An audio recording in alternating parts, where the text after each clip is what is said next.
and welcome in to some more F1 Manager.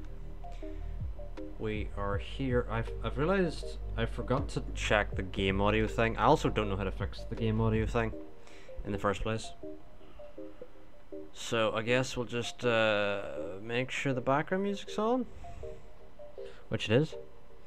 But I don't know why the game audio isn't coming through, and also don't know how to make it come through. So that'll be for another day. But anyway, we are here in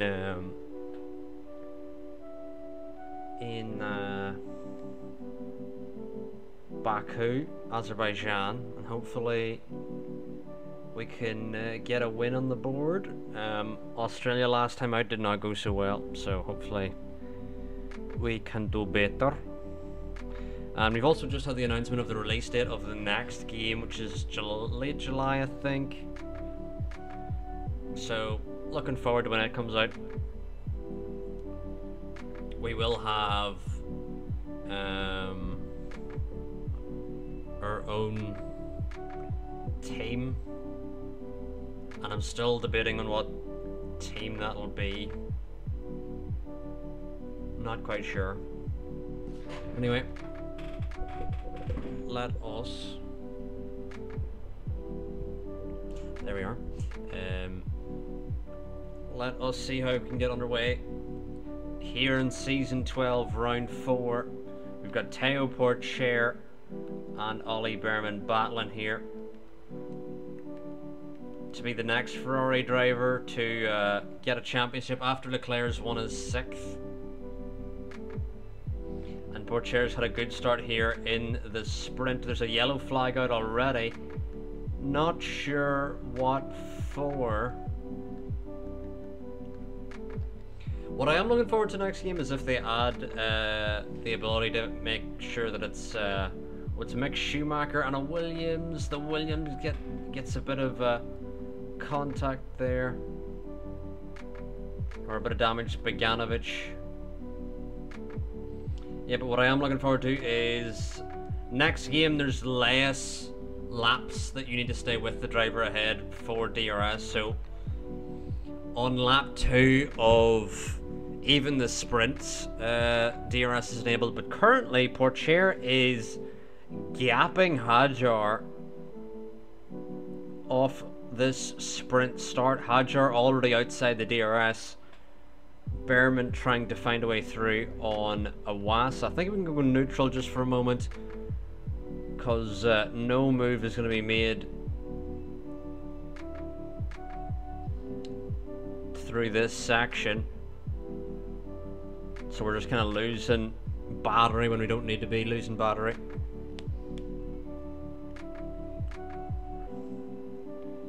Meanwhile, Porcher building that gap on the Mercedes of Hadjar.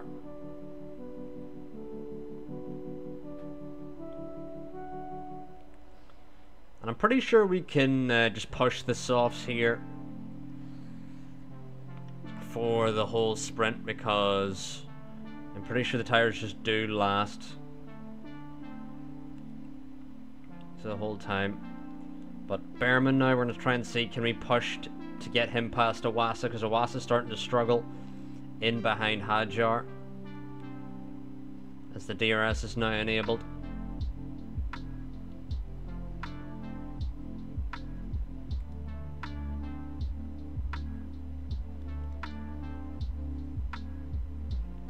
But currently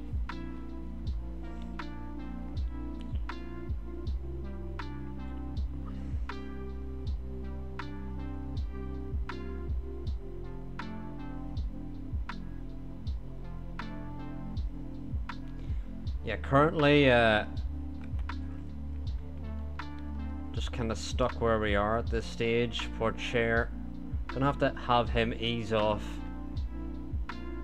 momentarily. And Behrman even lining up a move potentially on Awasa, as Hadjar now seems to be dumping the battery. But Behrman may have the door open now for a move on Awasa. and then latch onto the DRS of Hadjar here, and round the outside with the DRS open. Behrman is going to get that move into P3. Meanwhile, Hadjar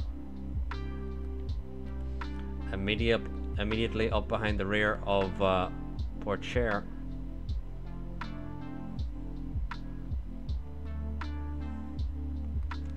We've had to dump a lot of the battery with Behrman just to stay with.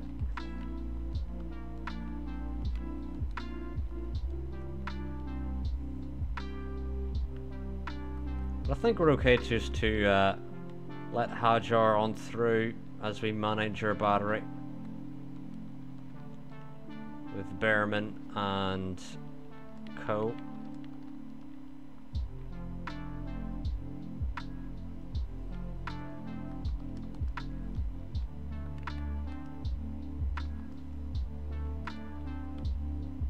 We need to push a little bit more with Behrman just to get back inside the DRS, and we do just that. But it's not a flawless start here. We did pull a gap to Hadjar, but he's immediately back inside the DRS now. I'm sure now through this middle sector we can charge some of the battery.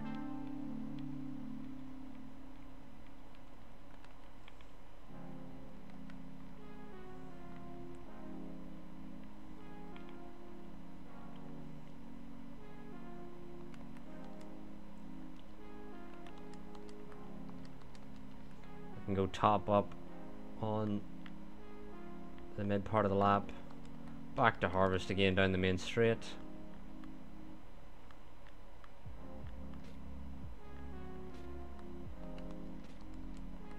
It's just a great way to get the battery back up to full. Pourchaire's going to need to push a little bit here.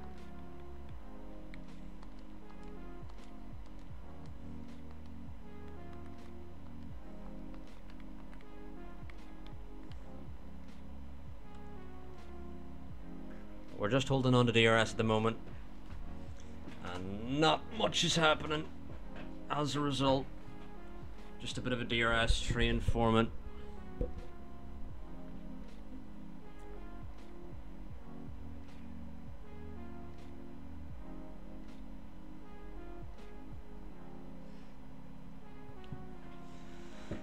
But Pourchaire relatively has his battery back. What? Why is Iwasa going for a move through the castle? I think they need to remove that next game where there's the AI going for stupid moves at stupid places, because it's just kind of annoying to see. Drivers go side by side through the castle when I'm pretty sure you can't fit two cars through there.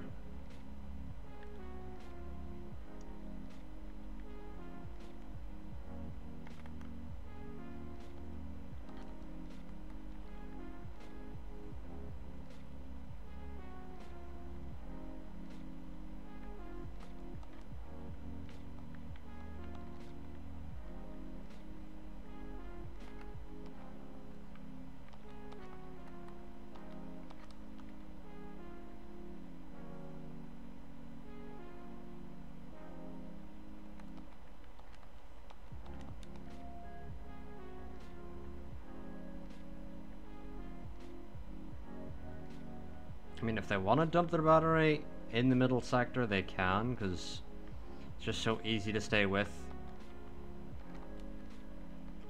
the DRS.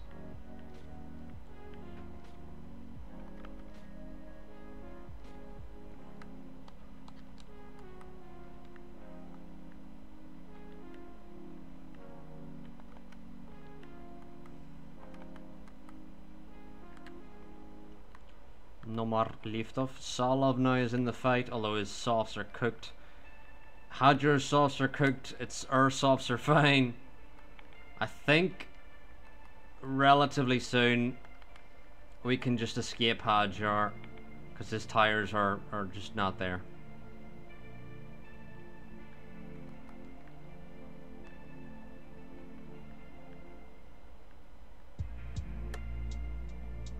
a yellow flag out. What is it for?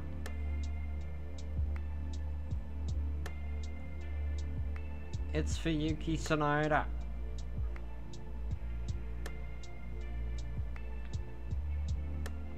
Yuki's not happy. He's not having a great season as Yuki. Normally Yuki's one of the biggest threats in the drivers, and this season he's just been nowhere.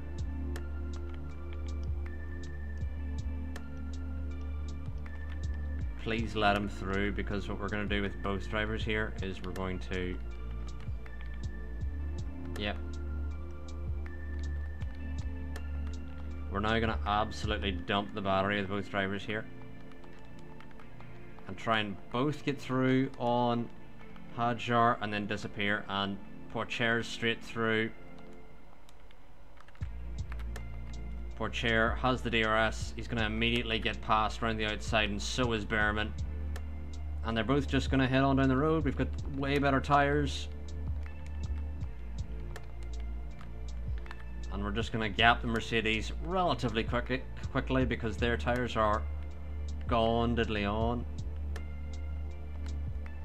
And pulled a 2-second gap in a lap.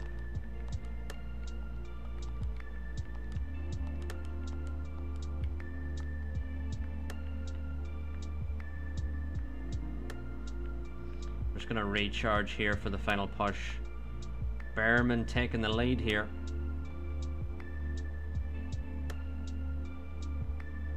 But the drivers continuously swapping.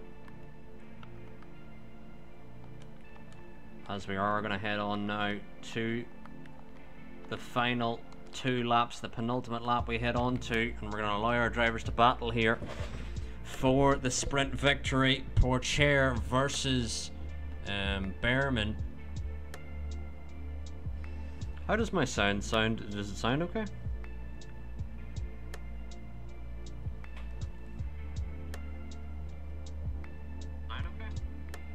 I think so, I'm not quite sure. As Behrman now going to send it on the inside of Pourchaire. Side by side they go into turn 1, keeping it respected. Behrman now going to send it on the inside of Pourchaire. Still side by side, but it will be Pourchaire with the DRS. I'm going to keep an eye on the fuel levels. I'm going to save this just in case there's a random PlayStation crash on the last lap, which would make me cry.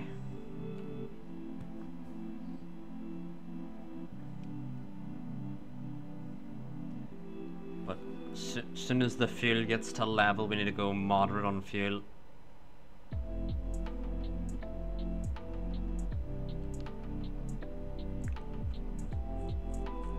And we're skipping on a bit through the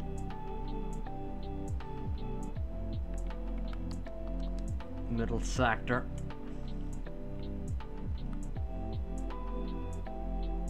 Pourchaire now.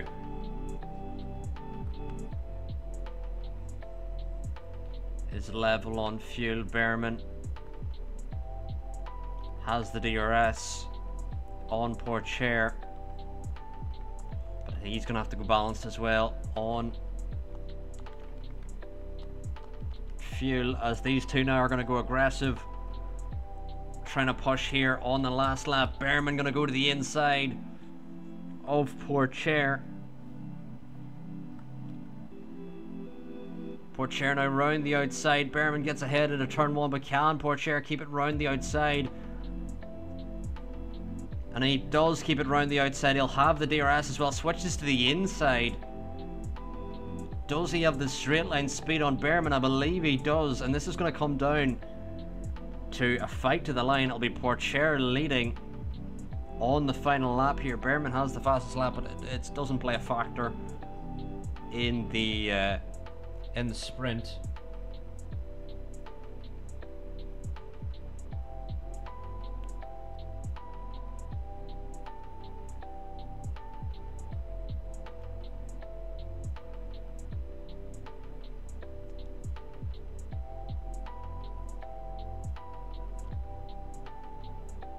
But through Castle they go. And do they have the battery? I mean, it's telling us they don't have the battery. Normally the battery lasts about 2 laps. but it seems that they don't have enough battery, as Hamlin has said. I don't think Behrman is going to have the battery to get this done. He will have the DRS, but Pourchaire seems to be too far gone, and even with the DRS, Behrman's not going to be close enough, and it is going to be another Teo Pourchaire victory, followed across the line by Hadjar and Solov, who have a photo finish. Hadjar gets P3. No idea how he's done that. Tersu rounds out the points, but it is Hadjar, Solov, Owasadu, and Mick, and Tersu. And Gautier almost got first points this season for themselves. But good outing for us in the Ferrari.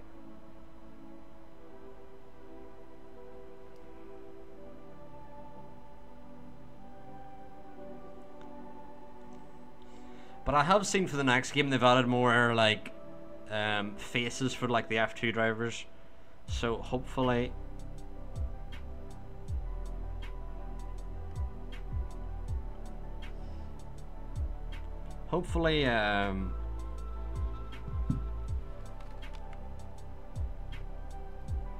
you won't have the situation that we're in right now where it's just two drivers wearing a helmet and they don't actually, you know, show their face. But lap 25 is around the lap to go, and we've good pace, so I'm actually going to do the medium soft, I think.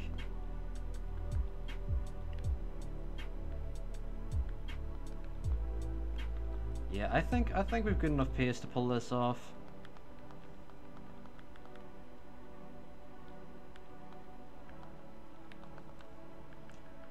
One, two, we were able to gap the field pretty easily there. We just need to stay with the manager tires while they were burning their tires up, and that's really all it came down to.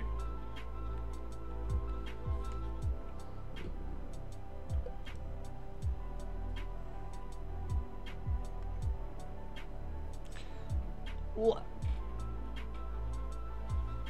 I'll get my tea. Over closer. But we've got a good start here, leading the field, and it's Hadjar on the softs in behind as well. As Pourchaire goes defensive, Behrman trying to defend from Hadjar on the outside. It seems Hadjar has better traction on those soft tires. And for some reason his overtake aggression is low.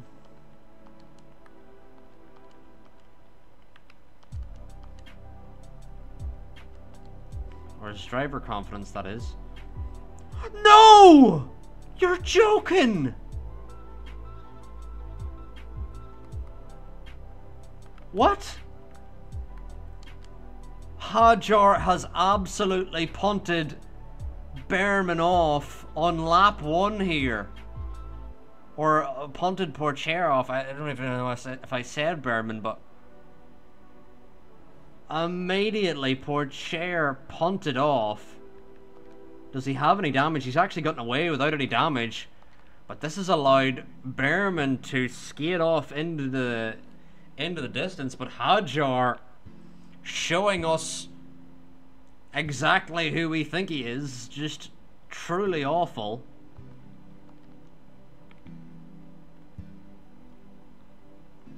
And they've given Pourchaire the penalty. This game.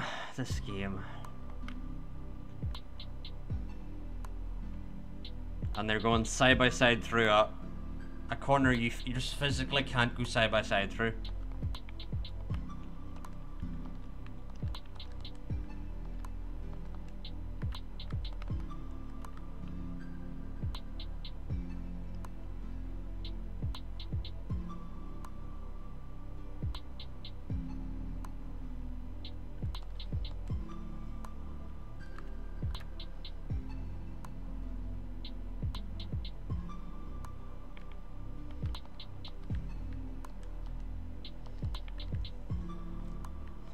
But it seems we're not the only ones doing the medium soft here. A lot of drivers up with us going for the mediums as well.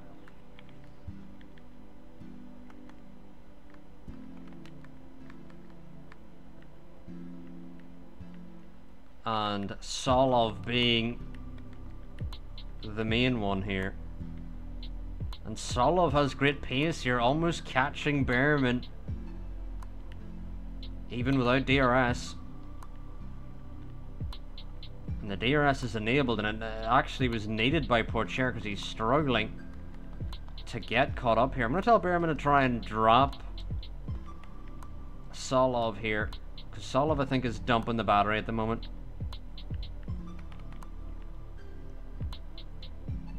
There's a yellow flag, and it's Solov! Solov's gone off! Nicola Solov has gone off, and 2 of the top 4 already making big errors in this race. Solov has pulled a Hamilton, left the brake bias off, and then just went into the barrier.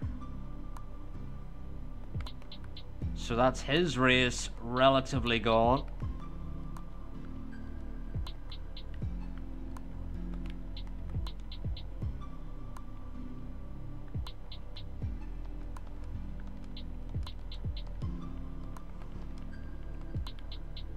More laico, more laico.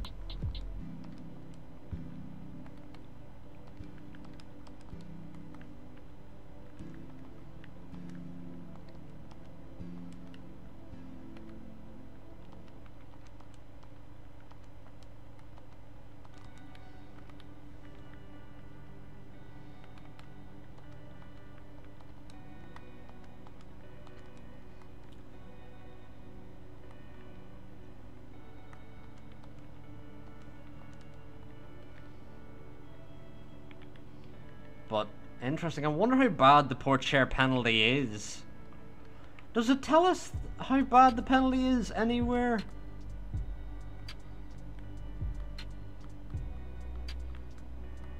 Events, time penalty 5 seconds to Pourchaire. I mean, still don't really think that was a time penalty to Pourchaire.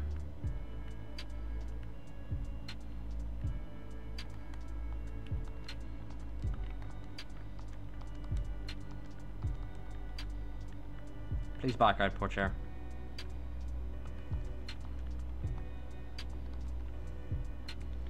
But now Dune and Iwasa have joined this battle. I may need to just go neutral for a bit, just to build a bit of a gap to the cars behind as they start to battle. But I wonder, does Iwasa have superior pace to Dune to get them inside the DRS? No, them two battling is holding them two back, and there's another yellow flag out, and who's it for this time? The Alfa Romeo of Zach O'Sullivan, and spins at the final corner as Pourchaire and Behrman go side by side yet again.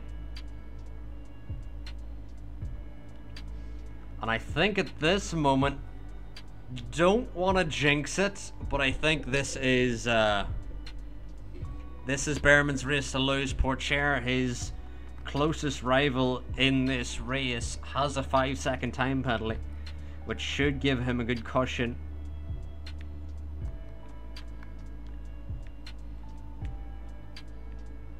And I would like to manage a bit more with the drivers, but kind of more important to keep Iwasa and co behind.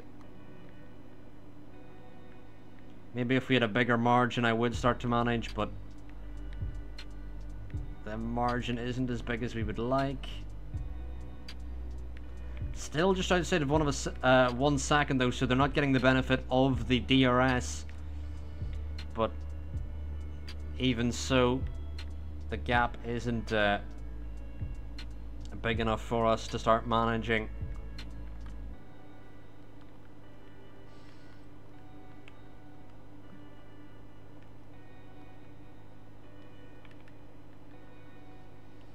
We do have better tire wear though, so over time we should start to see a gap build as Dune and Iwasa could be inside our DRS but continue to battle through the middle sector, losing them both loads of time here.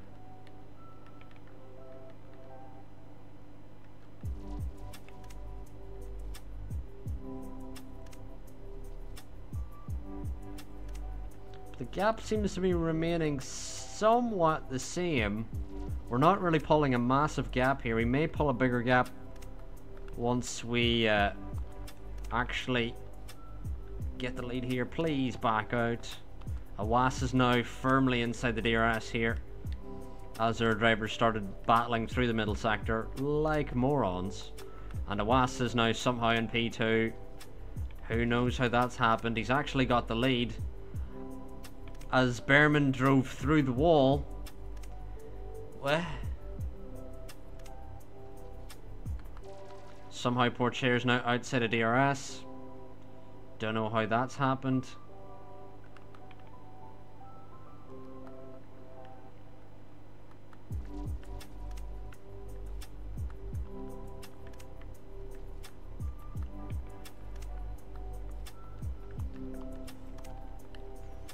Well, time to back him up to get Pourchaire just back into this battle.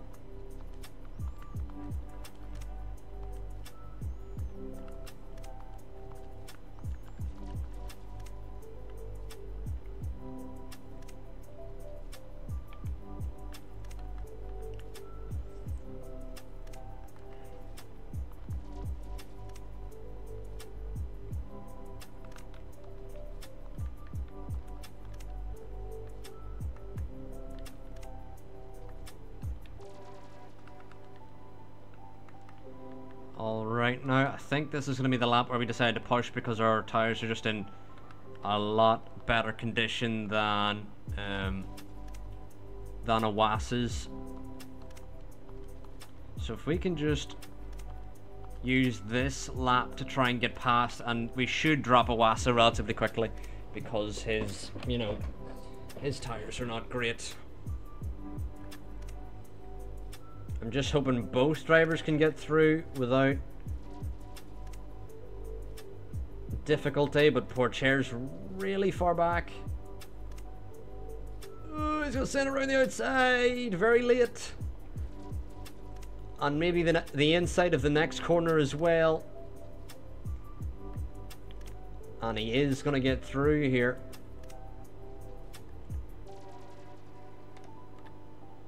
And now we should be able to drop Awasa. Because Awasa, again, barely any tyre left. Holding on for dear life.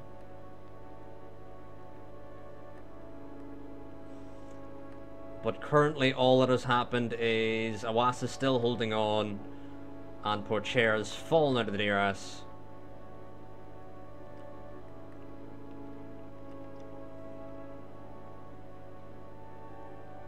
But surely Awasa's tires have to fall off at some point, right? Right?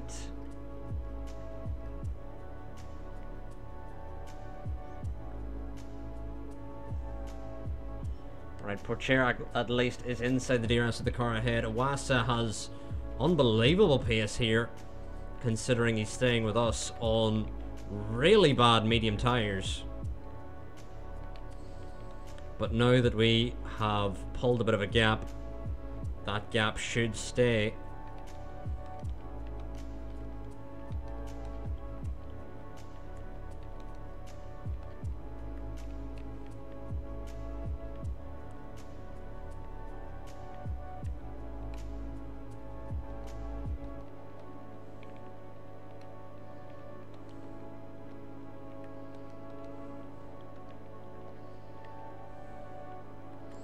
Let's not allow Awasa back into this battle. Let's just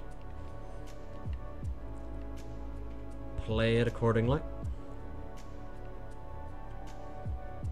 But Awasa's still got extremely good pace on these really worn mediums. It's frightening to see how good his pace has been.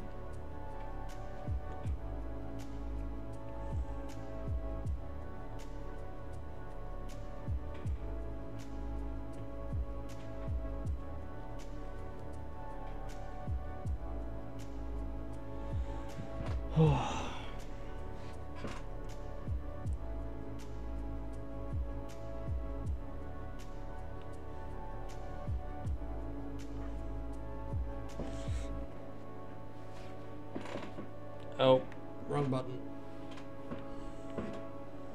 Nawas is still following us here as Behrman is managing the battery.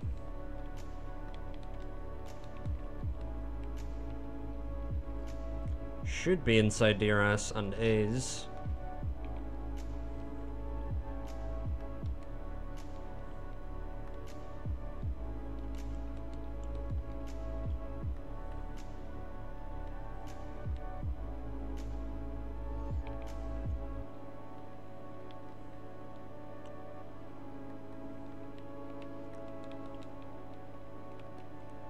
And I think this is the lap now that Porcher needs to come in for the softs. Meanwhile, Behrman can do a couple more laps.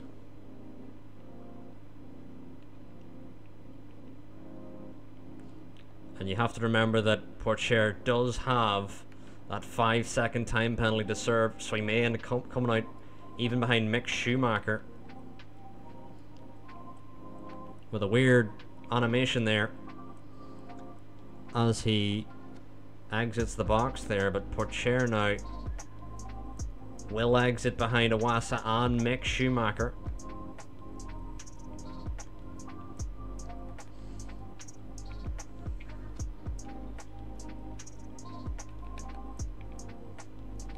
As he's got to get his tires up to temp.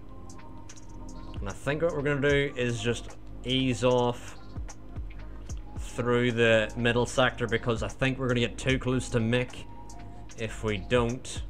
Because we don't want to be held up through the middle sector, we want to overtake him at the right time.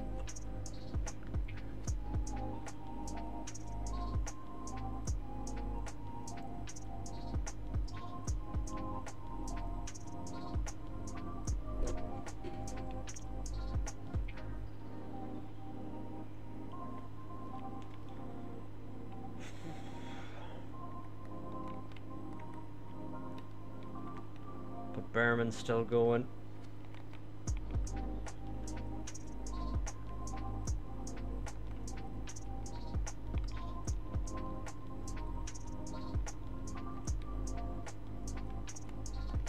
I think now is the appropriate time to make the overtake for Porcher.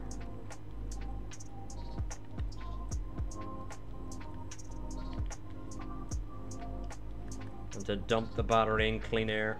There's a VSC out, and that's perfect timing for Behrman. It wouldn't let us look at the replay. What happened? What happened?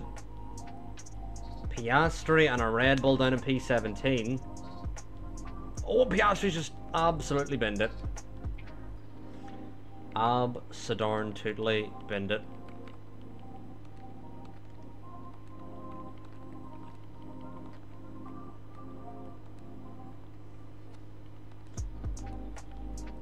And yeah, Behrman gonna come in, get the benefit from that VSC.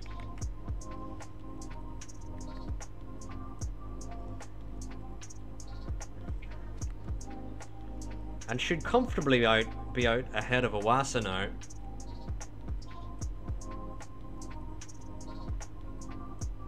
As Iwasa now. Good pit stop. Iwasa going to be a good distance behind Behrman.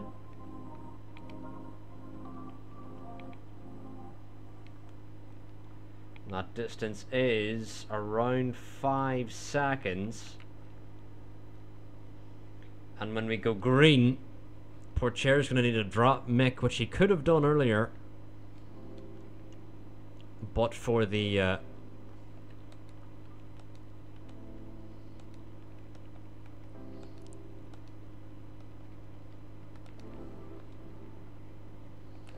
But for the VSC, making it a bit more difficult for Porcher now, and Mick is now going to have the DRS all over the rear of Porcher as he tries to escape the Alpine. And it has currently been a great outing for the Alpine drivers. A 2-4 for Alpine at this stage. And now Porcher is inside the DRS of Iwasa.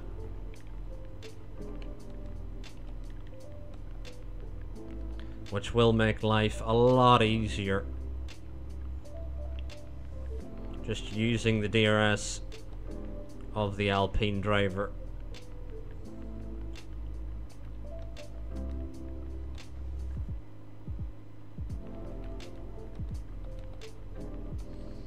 Never need ERS assist.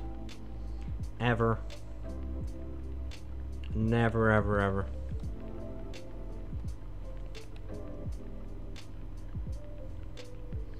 But we're going to try and get our tires into a good temperature. If we can.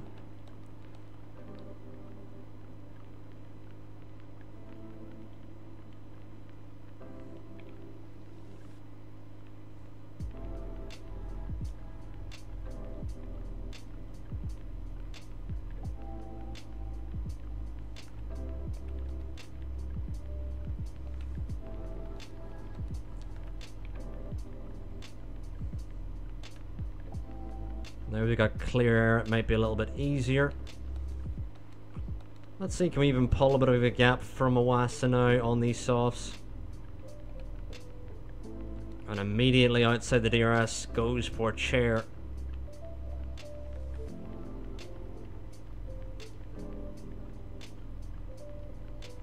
Tires are hot, tires are hot.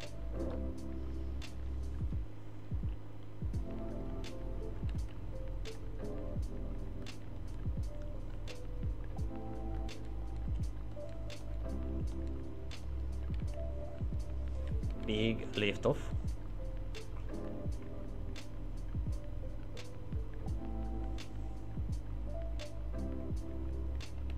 Can now get our tires back into the right window.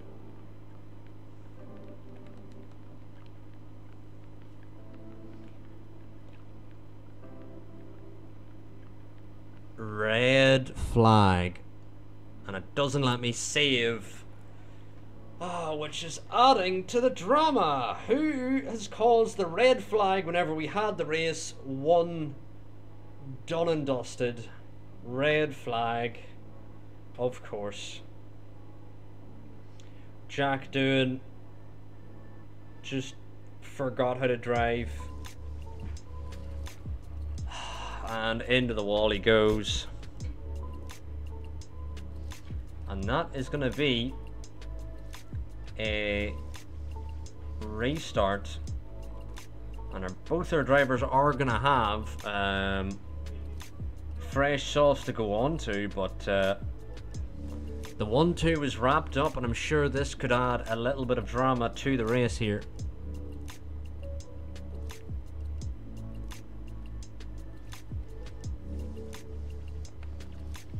And we're now gonna just push absolutely flat out. I'm pretty sure these tires can go to the end just absolutely flat out at this stage. Side by side they go into turn 1, and it looked like they're about to come together there for a second. Side by side they still are going. Pourchaire and Behrman now battling for the lead, both desperate to get ahead of one another. So I wonder what the other tires are a bit different. We're on the softs, everyone else on the mediums or even used softs behind.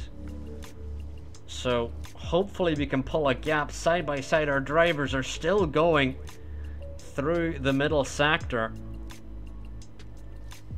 And one of them finally backs out, which is massively needed. Now hopefully we can pull a gap to the rest of the field now.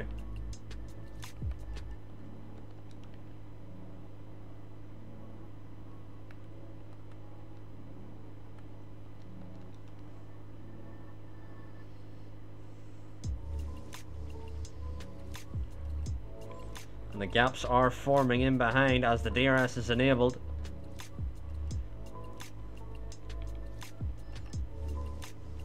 I don't even think we need to lift off because we can just make it on through. Just absolutely pushing the tires to the end here. Let's go on medium overtaking aggression with both drivers to try and give them, like, you know, a fair fight to the end here.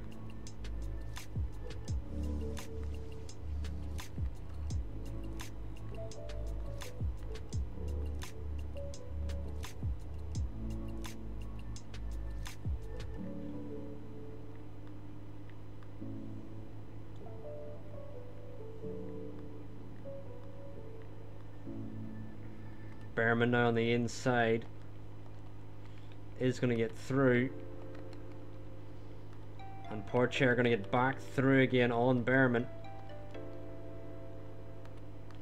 Side by side, they're still battling into Castle, which is just kind of a stupid sight, because the cars are too wide to make that happen.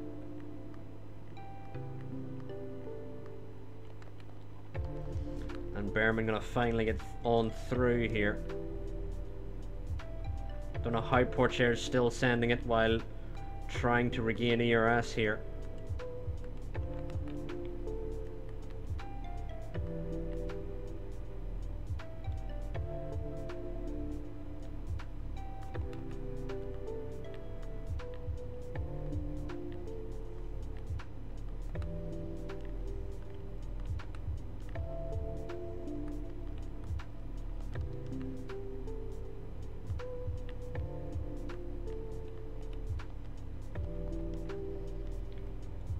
Battery is high.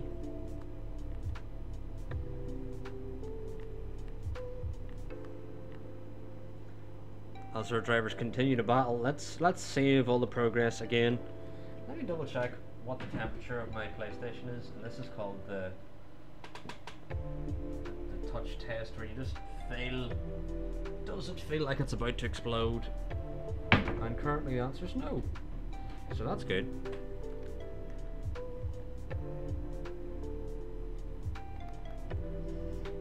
But third last lap, here we are.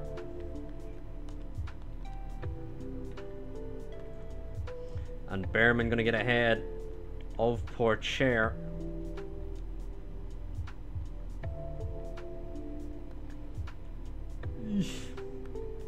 Just don't like them going side by side through Castle, because it makes physically no sense. But now we go on to the penultimate lap. I'm going to tell the drivers now to absolutely floor it, to see who can battle for victory here in Baku. And into turn one, it seems Pourchaire is going to send it on Behrman, which he does, but can Behrman get back through again with the DRS? Behrman, who essentially had the win wrapped up here until the safety car came out. What? Okay, my screen turned off, I got scared.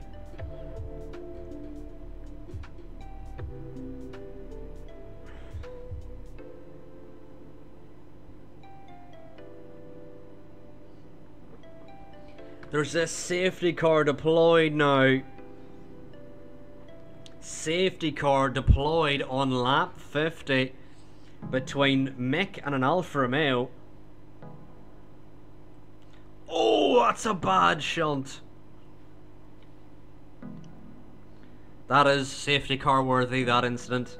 And that is Mick and Montoya out. Oh, that's hilarious. Schumacher and Montoya come together. Schumacher and Montoya come together. And it seems it has handed the win now to Ollie Behrman here in Australia, with only 2 laps to go. We're on the penultimate lap with the safety car coming out, so I believe that is the race done and dusted. Behrman will win in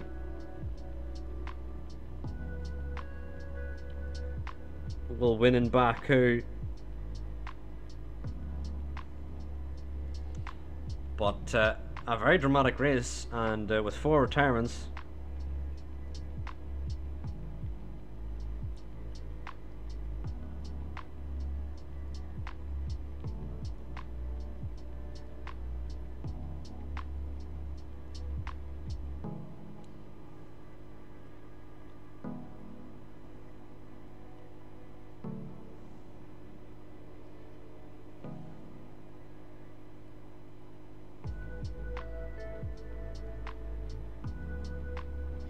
Anyway, let us skip on to the end here, as we're on the final lap and our drivers will just come across the line with the safety car. As the safety car is going in, but we will maintain the status quo of everyone just following the restart, and it will be Berman winning, followed by Porcher, Awasa, Sargent, Tursu, Sonoda, Maloney, Lawson, Vershaw, and Boganovic gets his first points in Formula 1 ahead of Mansell and Barder. Some of the rookies missing out on points, with Boganovic picking up his first. But lovely result there from Berman, and a deserved victory, you'd have to say. Although, would you have to say it, because Porcher's penalty was questionable, to say the least.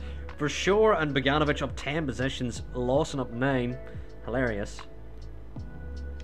But in the drivers now, Porcher in the lead, but Berman closing the gap down to 5 points. Awasa jumped Solov, who did win in Australia, as Sean pointed out to me. I missed it with the fury I was in following the Australia restart. But Boganovic, Mansell already have their first points in F1. We're still waiting for Barder, Gauthier, and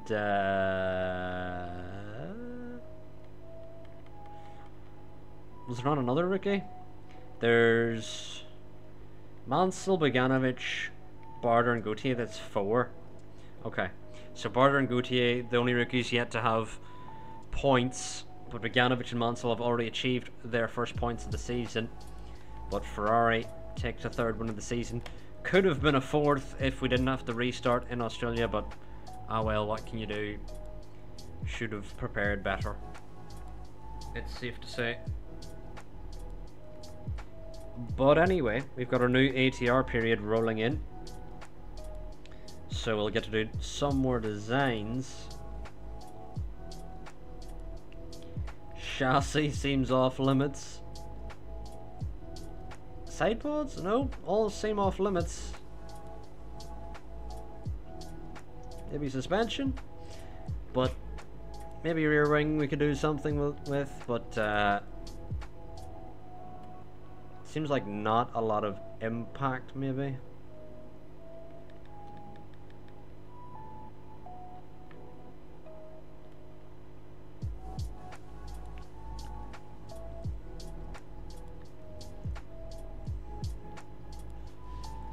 So 15 kph chassis. I mean, with all those negative deltas, I'm doubting we can improve it all in the chassis realm. Yeah, like, not at all. Cannot improve one bit. Well, we already looked at rear wing. Next will be side pods. It's a similar story to the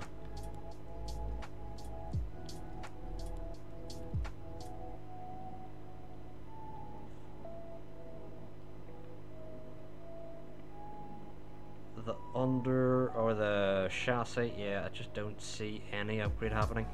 I think rear wing and suspension may be the only things that we can upgrade. Underfloor maybe? Maybe something?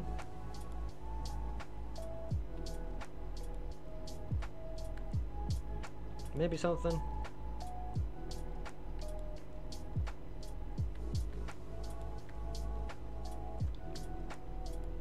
No, like physically there's nothing we can do that'll not inhibit the top speed, which is something we never want to do. But suspension seems like something we can definitely upgrade here. And then also, but it's not really that big of an upgrade. And also rear wing. I think I'm gonna just do rear wing and then do a suspension one without any hours put in it. But it's gonna be everything that we can into rear wing, and then suspension. And I think that's gonna be us designing for the season. I think it's just going to be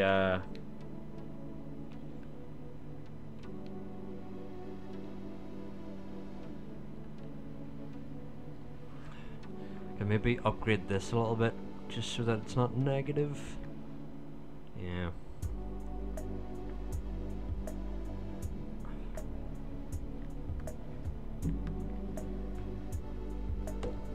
Hello?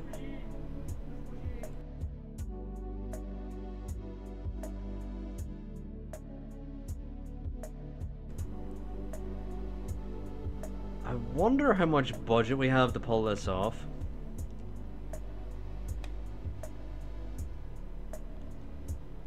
Let's see here. Cost cap, we have 55 million. I don't want to risk doing intense. Because it's early in the season. I don't want to risk doing intense. So what we will do is we will design stuff.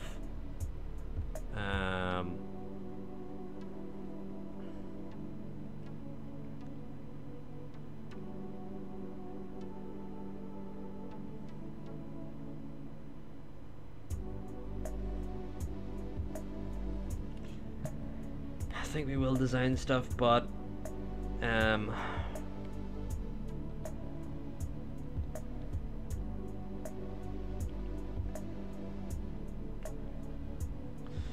think it'll be only the suspension and rear wing that we have left, and then only research really, and then just trying to make sure we stay under the budget, because you have to remember this season we have one less. Where's the thing? We have one less of everything in the powertrain section, which is going to basically make that all a lot more difficult. But anyway, let us... Why is it not letting us design anymore? There was a temporary shutdown. What?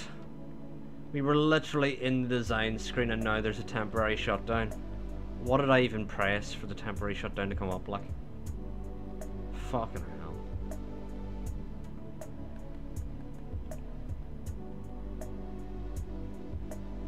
That's like just to annoy me. Anyway.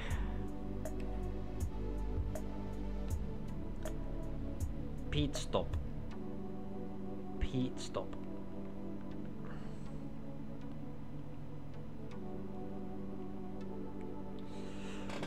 Anyway, I'm gonna see, can I move this camera to a better location? Will it stretch?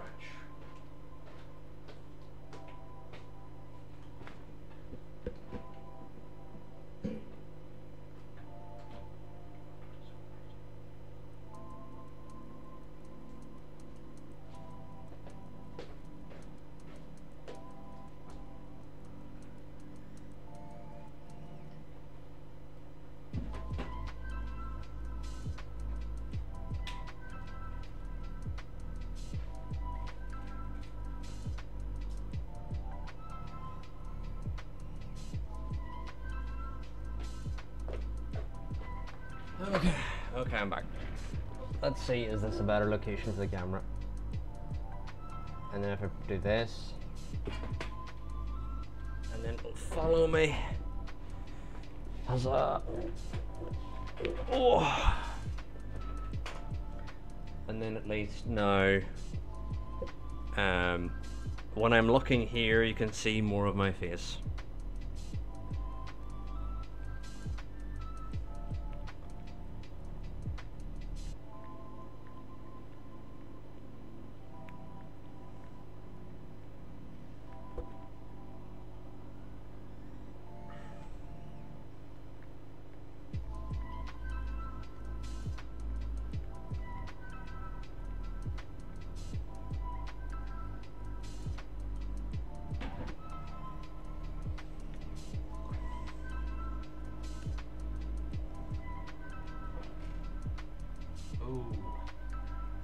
PlayStation is getting hot even with the fan on.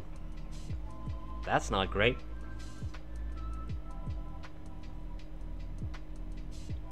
That's not great at all. Anyway, some gym training. Oh wait, let's take some of these gym trainings off because it has started to fatigue the team.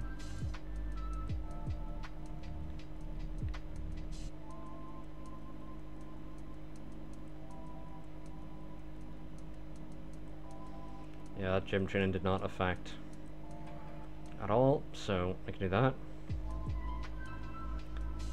I'm just kind of now waiting for the design. I wish it would let you know whenever the designs are then available again. Because it just says temporary shutdown, but then it's still unavailable. Like, How long is temporary?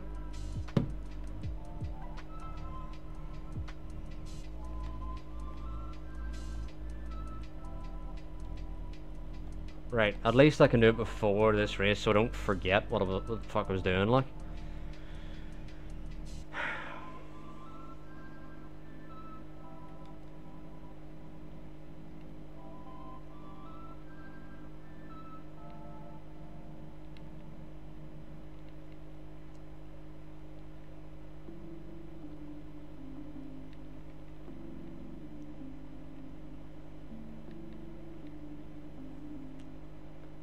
Don't know what I've changed, but it's somehow better now? Anyway, let's just, yeah, do that.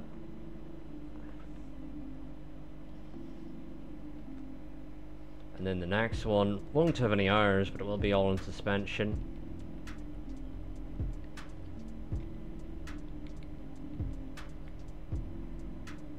Let's just fire everything in the low speed.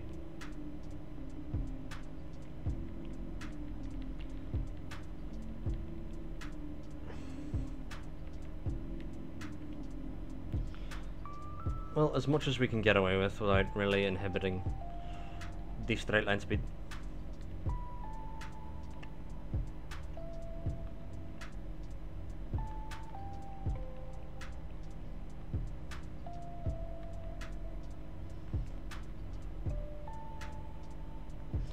I mean, that I guess. I guess.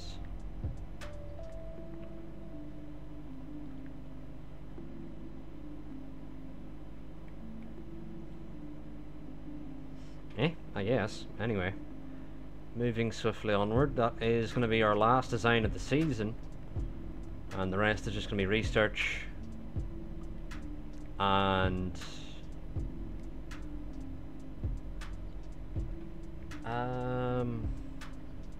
need the camera to move like all the way over here. Here we are now. Up. Yay. I'll be just research and manufacturing, which we need to do more of. Manufacture some front wings. Don't need rear wings because we've got the rear wings coming in. Side pods we do need, because we're not doing any more side pod design. Suspensions don't need because we've got a suspension design coming in. How are our facilities doing? Wind tunnel needs to be refurbed.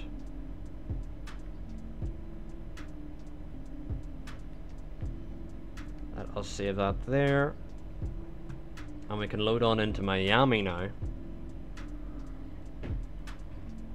How does this help airflow at all?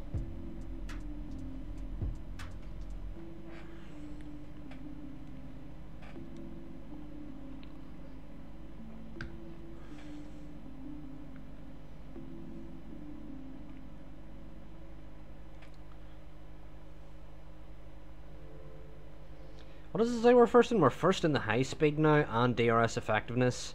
We're 9th in acceleration, 2nd in top speed. Is that correct? Yeah, it says we're 2nd in top speed. I don't know who's first because it means their second car is not quicker than ours, but their first car is, which is a little confusing. But anyway, we're going to skip Miami practice.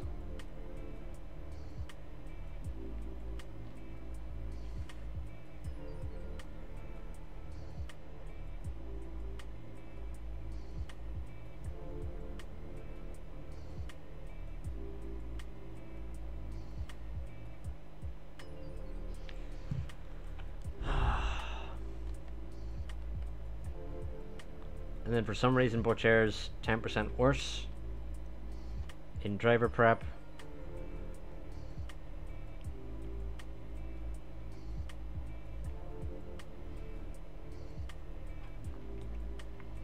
Don't know why.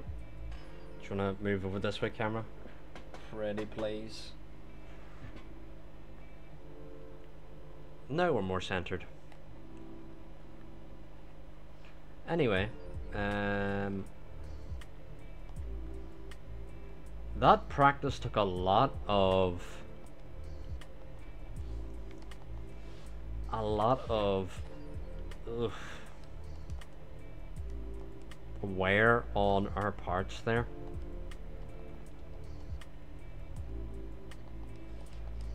We're gonna really have to stretch out these parts and maybe even just have to commit to buying more and taking a penalty, but we've got to leave around like 18 million left in the budget to make up for that. So see if we do make enough room for that.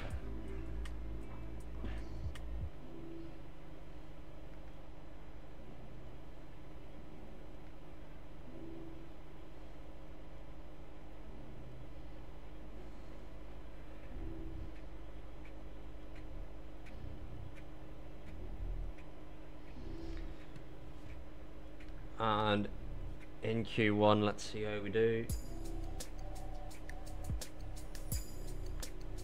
Someone's gonna block us, aren't they? Immediately. They've got it out of the way. They haven't.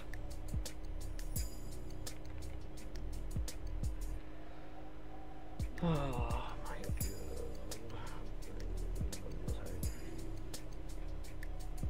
I can't wait to have this game on PC, because even if they do that, I will mod it so it's like quality. They go out at their like specific times so they just don't get in my fucking way. It's so annoying.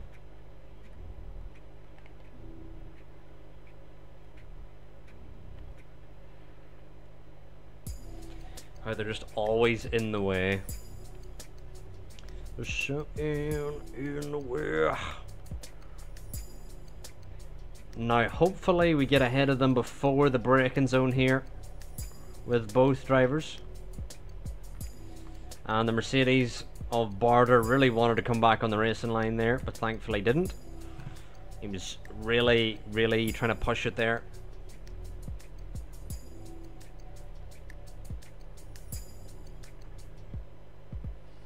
Chair has a purple.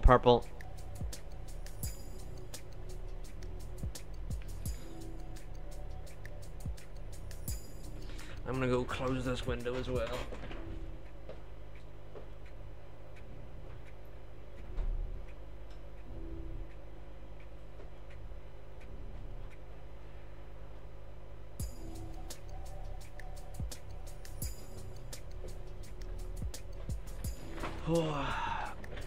And we are back.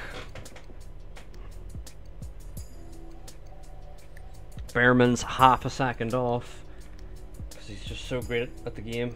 Just so good.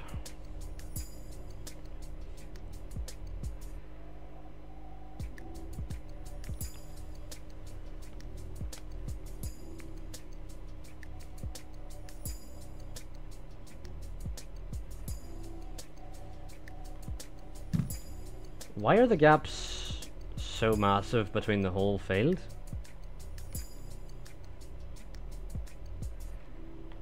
Behrman's did the great job of blocking Tersu, we love to see it. He also has Hadjar up his ass though. I hope Hadjar's not on a lap because that's going to be annoying. I don't believe so. There's someone exiting the box. Hopefully Behrman gets out ahead of them. He just does. Love to see it. There's Tersu coming up. Gets out of the way. Behrman's going green. This may be an improvement. And he improves by like...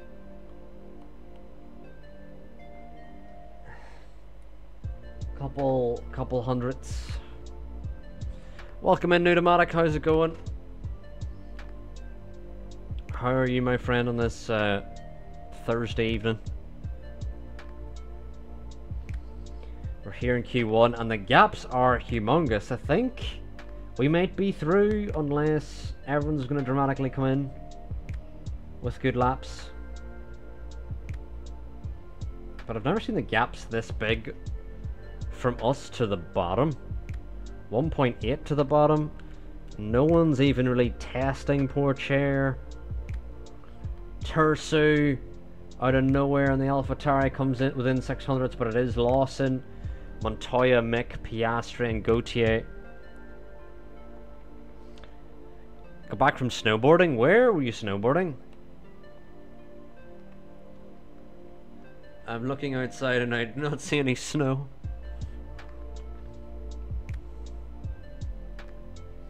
Didn't know it was snowing in the UK.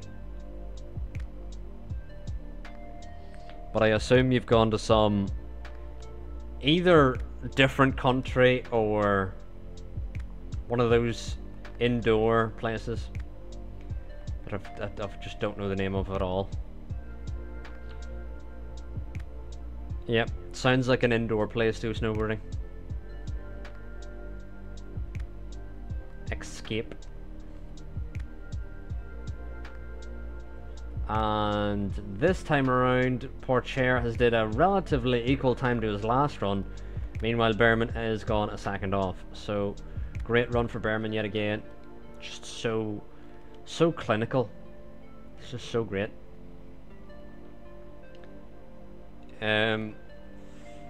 I have not been to like an indoor snowboarding place since I was like, what, 11 years of age. It has been some time for me.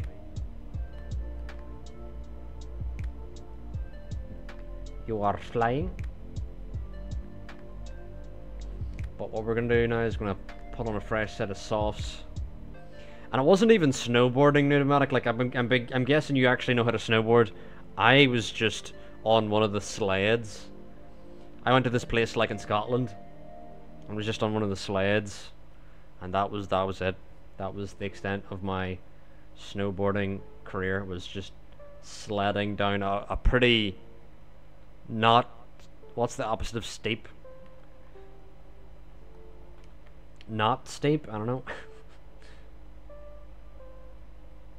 Very flat hill. Behrman now hopefully crosses the line to start his lap, and he does. Great to see.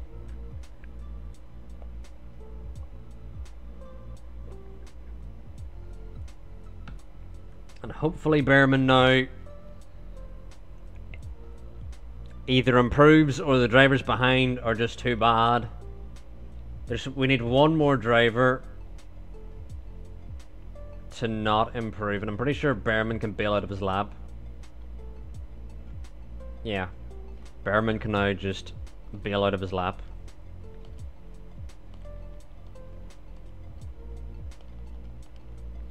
And he can protect those tires that he's on.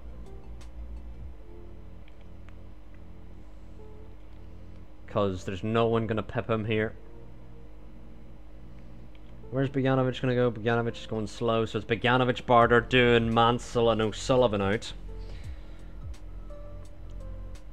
But Pneumatic, do you know how to properly snowboard, or what were you doing? I'm guessing you do know how to properly snowboard. But my question is, why is there no videos of you snowboarding and like doing an ollie on a snowboard? Is that what they call it? Ollie? Yeah. I'm trying to use skateboarding references when I've also don't know how to skateboard.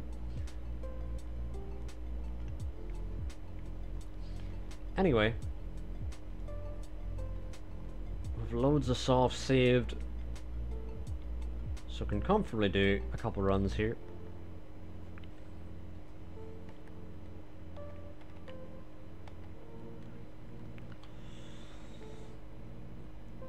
I'm gonna close these blinds because it's getting dark as well.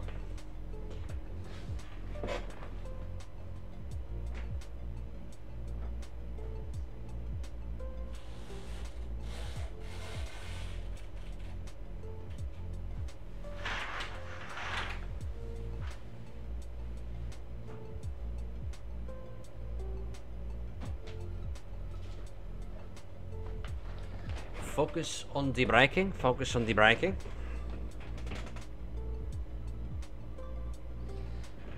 And you know what? It's time for a fucking whisper, lads. Get the full full pack, 9-pack. We're not gonna go through the whole 9-pack. We're just hungry. Who's we, you schizophrenic? There we are now.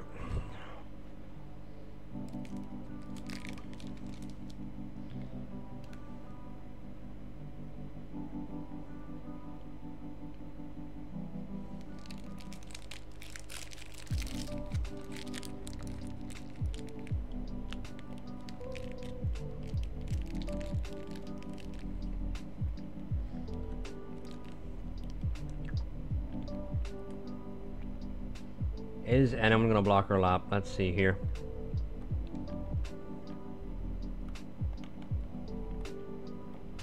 This time Behrman's going purple. Okay.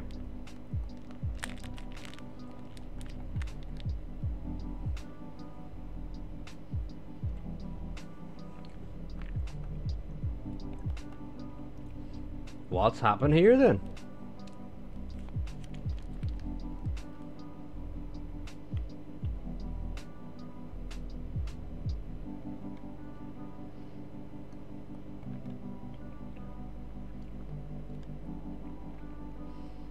I'm pretty sure...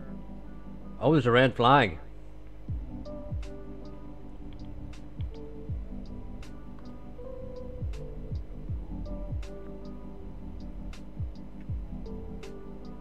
For who? Who has caused the red flag? Oh, that's Sonoda.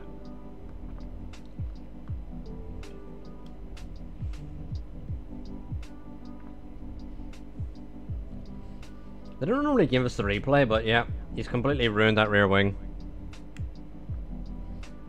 Anyway, on to fresh softs we go with both drivers here. I'm pretty sure Porchera did like a 26.2 in Q1, so the fact that he's a second off in this session makes no fucking sense. Let's save regardless, because drama.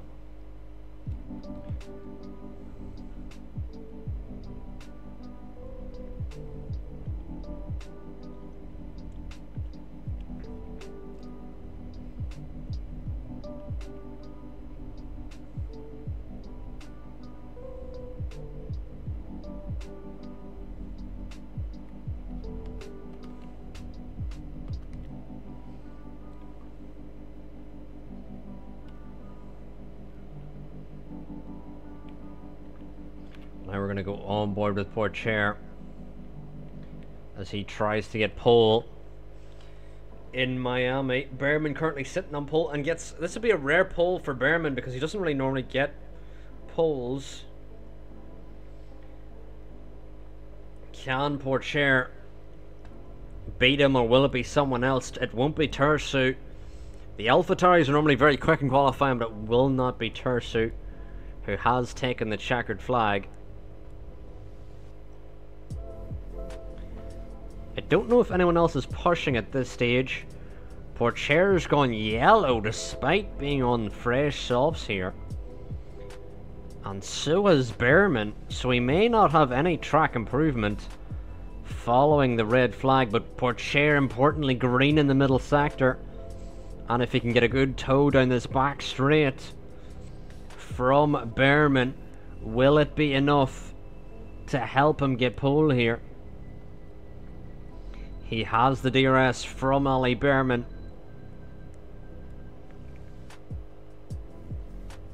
But can he get pole here is the important question. Porcher now round the final corner. Behrman going to come up to the line.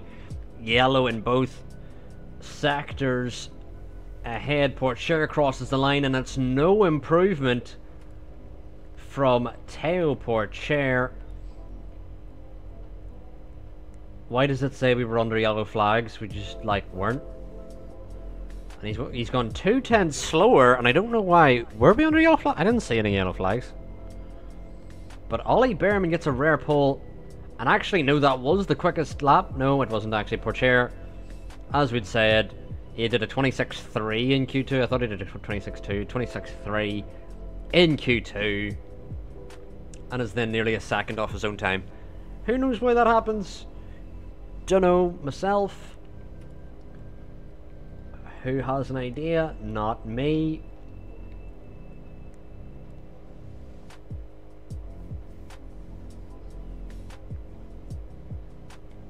Does he have mediums? Yeah, right, okay. We're gonna go for differing strategies here. That seems like a long middle stint for Behrman.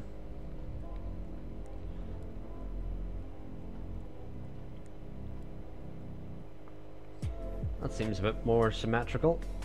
But it's going to be soft, medium, soft for Pourchaire because he has the sauce available. Meanwhile, Behrman only has 2 sets of mediums available. So we're going to try this and see how it goes.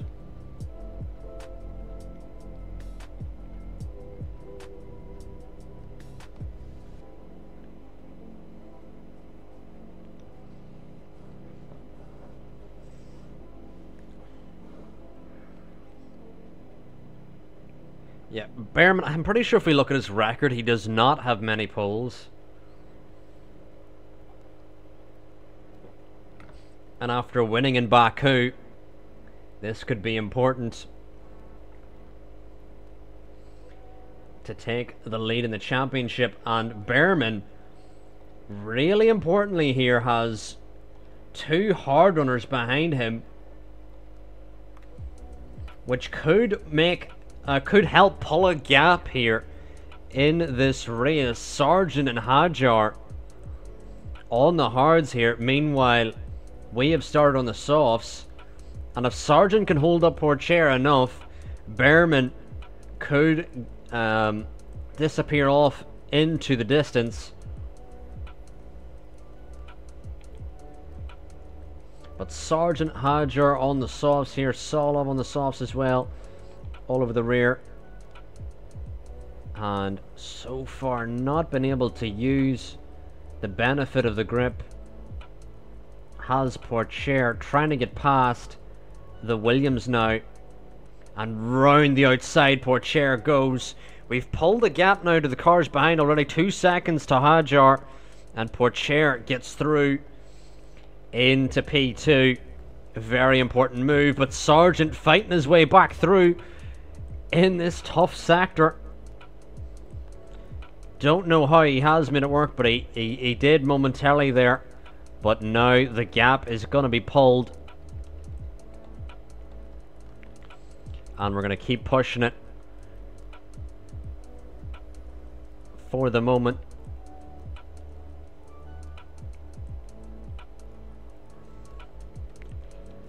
As we're going to back off the tires now.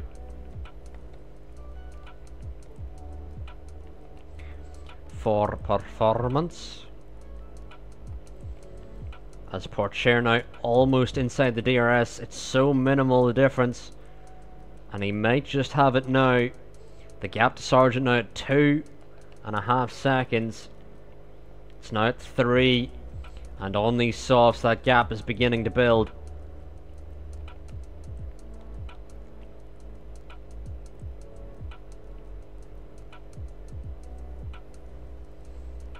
Four seconds is the gap, and it's helping us pull the lead from Solov as well here, who could be a threat in this race, but the fact that we're able to do our strategy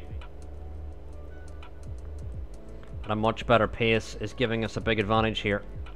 Pourchaire now gets ahead momentarily.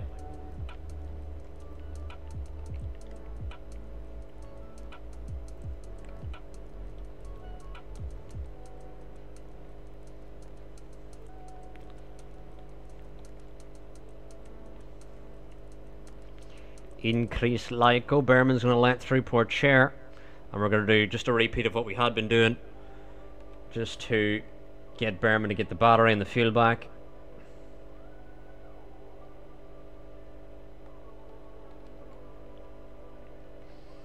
And it's already saying Behrman's looking at a pit stop, but I wouldn't be too worried about a pit stop just yet. We can really extend this first stint. So we can.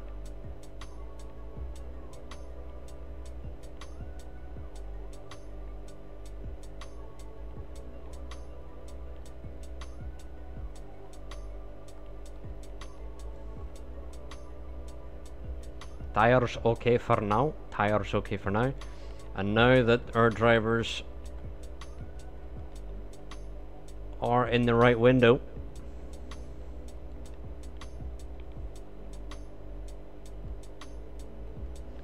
Behrman is almost at the pit stop window, but has way better tire life than Pourchaire does at this stage. And I think what we're going to tell our drivers to do momentarily is start to push on the tires now, because Solov is starting to push as well. You can see the delta behind is closing, and we've got to extend the gap to pull off the overcut, which is what we're trying here.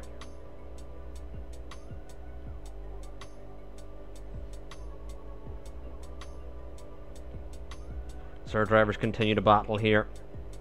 Behrman in the lead now. The optimal pit stop lap now for Pourchaire, but I think we can, let's see what we can get away with. I do think this is the lap that Pourchaire must pit. His tires do seem to be losing a lot of pace.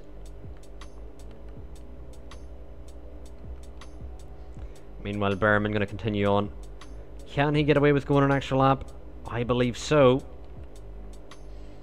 Pourchaire now out in a bit of a train. And Behrman now. Pourchaire going to send it on the inside of the Alfa Romeo of Montoya, and has Gautier there as well.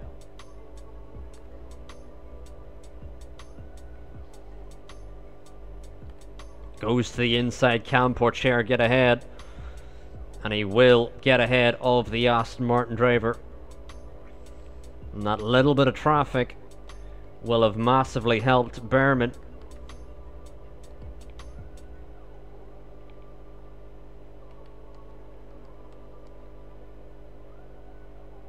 And Pourchaire just needs to pull the gap now to the Astons, which he has done.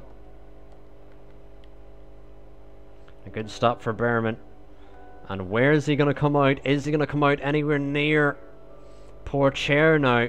Pourchaire comes out behind. Oh, they're side by side. Behrman just side by side with his Ferrari teammate now. And Behrman with the much better mediums. But as you'll recall, Behrman is doing the medium here, so he's going to push his mediums a bit more to box a bit earlier. Around lap 40.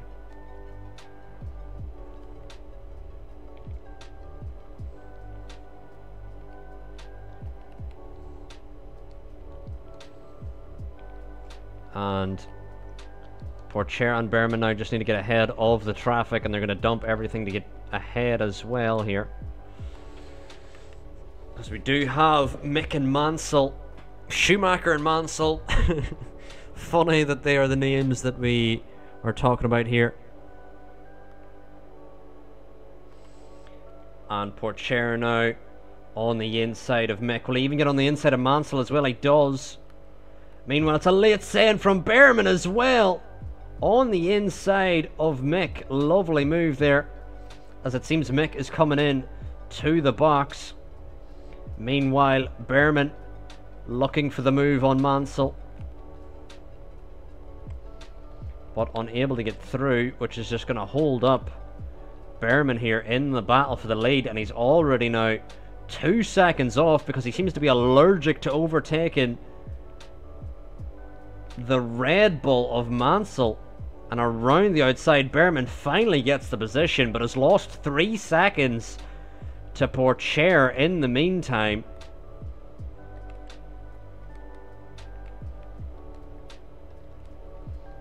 So massive losses there for Behrman in that regard.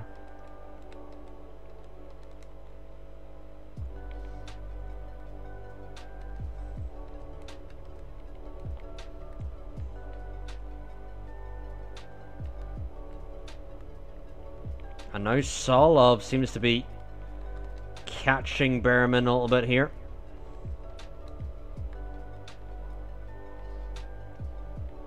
And Behrman now under pressure from the AlphaTauri, which is not what he needs at all.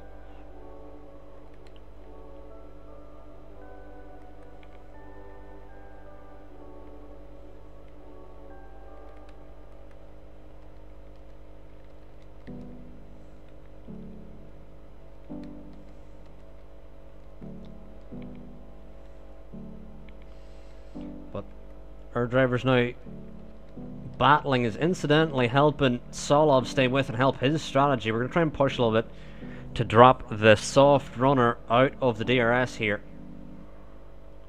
so that he's not benefiting here. Meanwhile,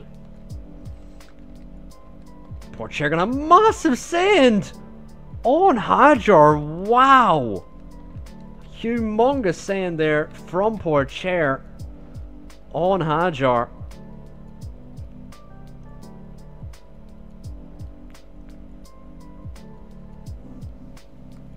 Now Pourchaire on the inside of Mansell as well. Meanwhile, Behrman yet again stuck behind two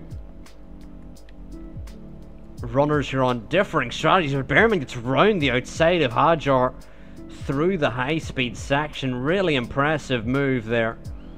But he's met again with Maloney, another Red Bull, and unable to get past. Meanwhile, Pourchaire gets ahead of Sargent. And Behrman's actually defending from Hajar now. That's the kind of troubles he's having.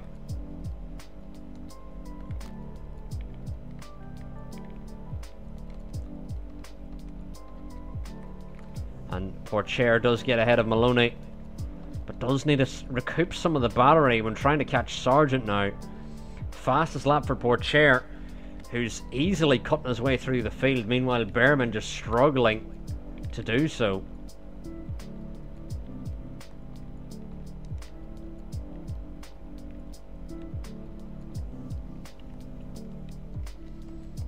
And can't even... Oh no! Oh no. There is a safety car. This has spiced things up. Let us see now. Why does it say Behrman doesn't have mediums? Because he's going on mediums? I'm so confused.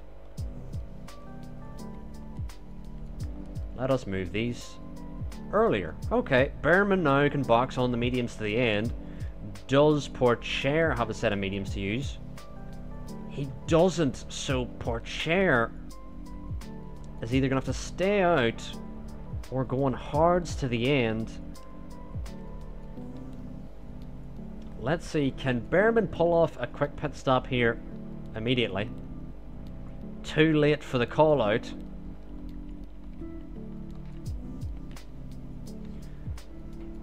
But it is one of the Astons. What have they done? Gautier and an Alfa Romeo, and Gautier just sticks his nose where it shouldn't go. And what was he thinking? Who knows?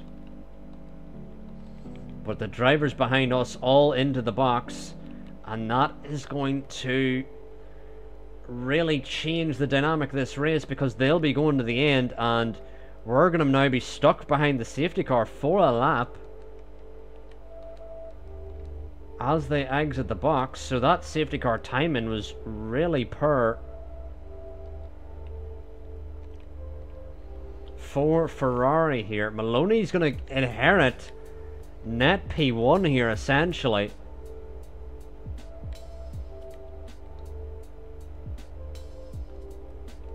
And that safety car timing was woeful.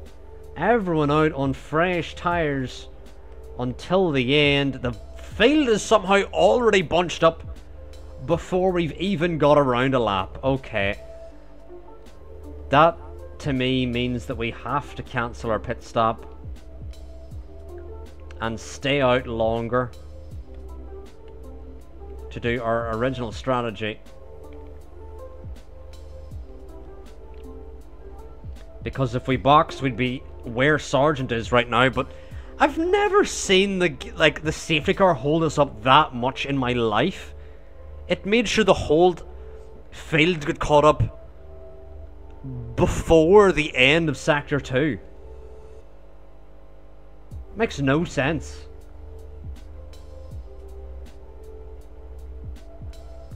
So we're now gonna somehow have to keep positions under this restart and still make our other strategy work. Gonna be a tough ask. We're really banking on our pace. Oh my god.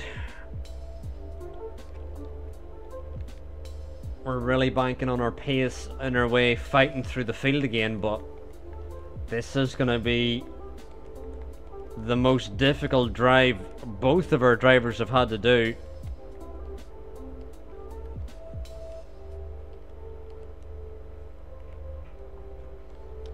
And what an awfully timed safety car. I've never seen a safety car timed that bad on this game.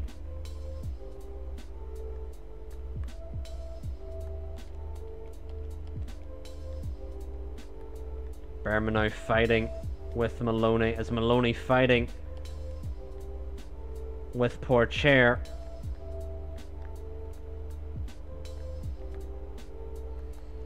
And we're just trying to do whatever we can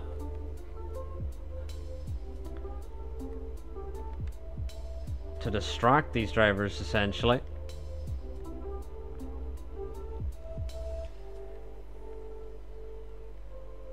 Because now that the DRS is enabled, it's going to be easy for Maloney to get ahead.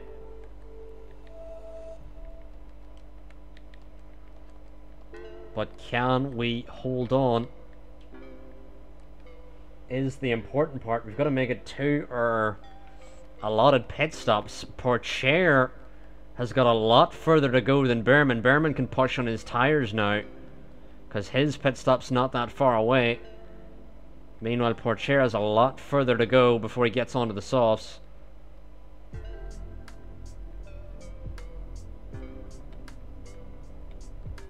And at this point, we're kind of hoping for another safety car, essentially, to benefit us. Because that safety car has shafted us more than anything.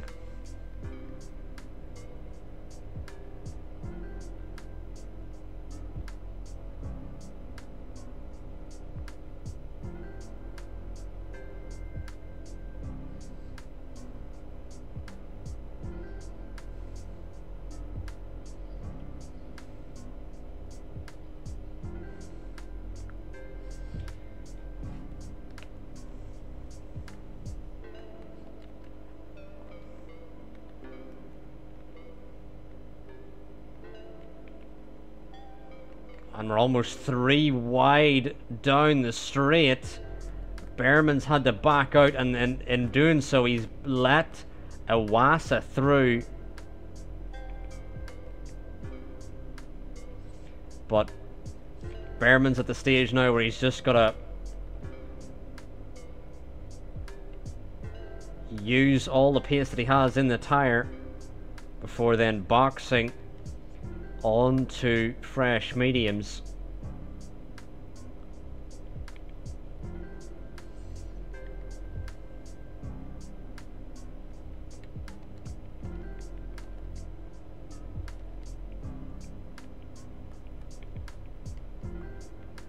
And there's a safety car. Absolute perfect timing. Berman, what tires does he have? He only has mediums. Porcher only has softs, and this is what we needed. We needed this safety car bad, because the first one stiffed us.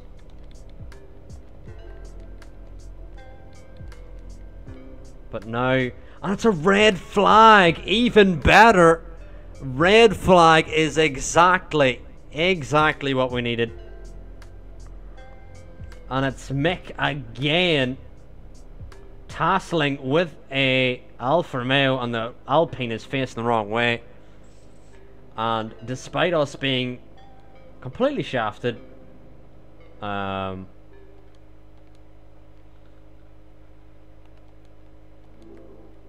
just make sure it selects the right tire as we restart here.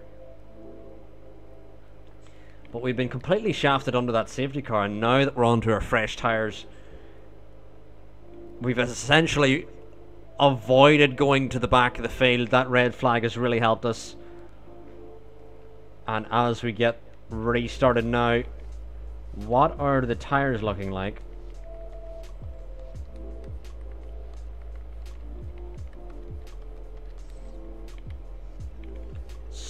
A lot of people on used softs, but they're relatively fresh. Meanwhile, Porcher on the fresh softs immediately into P2, ahead of Maloney. Behrman under a bit of pressure from Tersu, but does get ahead.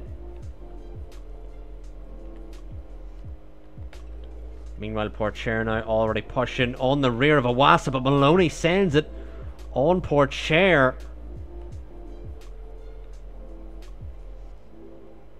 And Maloney showing his pace in the Red Bull here. And Porcher too far back for a sand. Oh, he goes for it! He goes for the sand and he makes it work. Teo Porcher takes the lead of the race. Unbelievable scenes here in Miami. What a move from the Ferrari driver in his debut season with Ferrari. Meanwhile, Behrman can see the Ferrari disappearing and he wants to send it now on Maloney. He wants to make sure that Porcher is not given the freedom to escape. Side by side, he's still going with Maloney.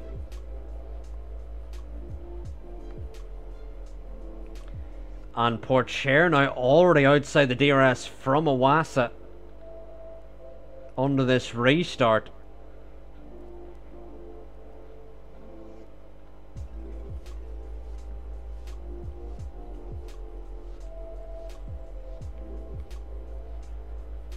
Why is it doing that? I don't know.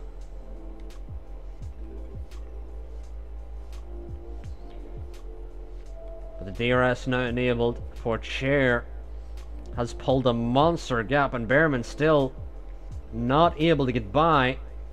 Iwasa round the outside. He has a look. Can he make the move stick on the Alpine driver? But even if he does,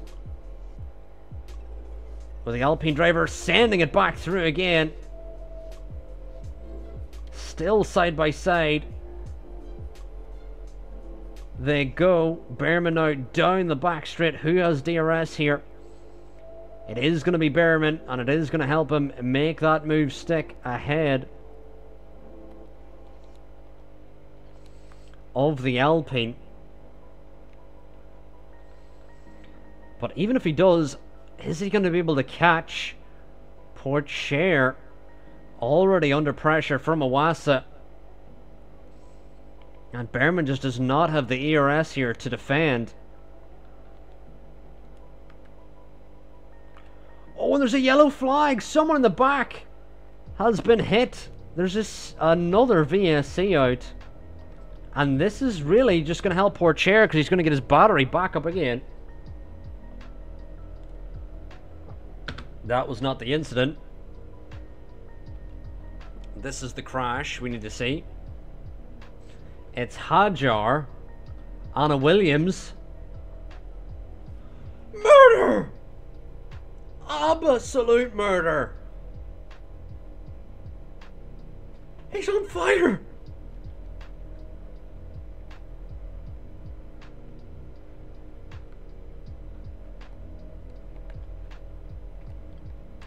Anyway, this is going to massively help Porcher. One, protect his tyres and get his ERS saved up again. As the VSC now is ending.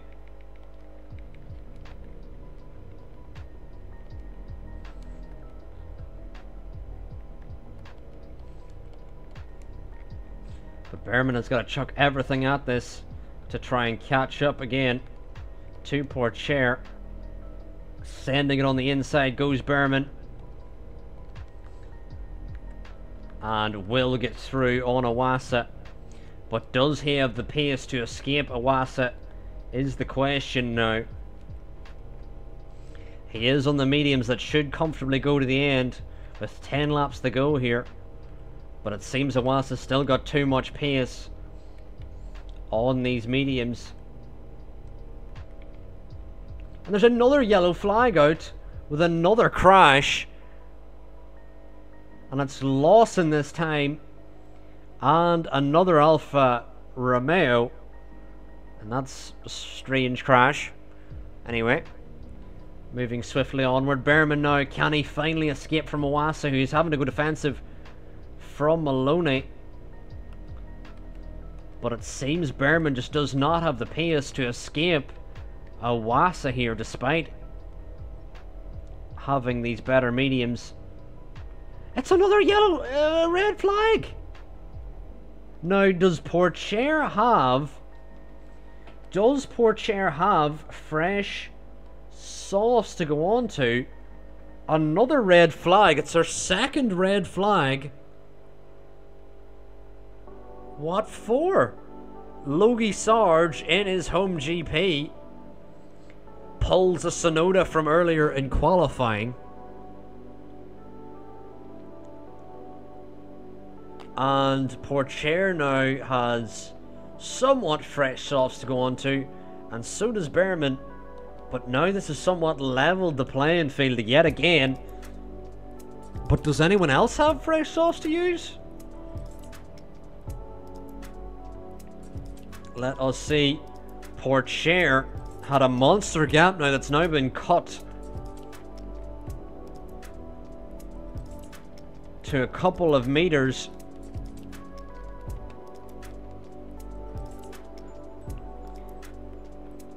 And into the lead we go.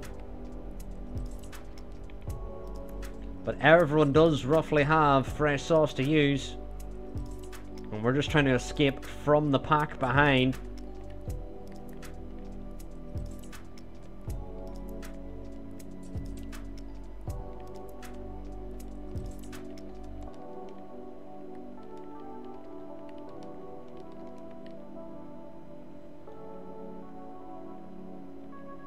As Iwasa could be having a look here soon. Iwasa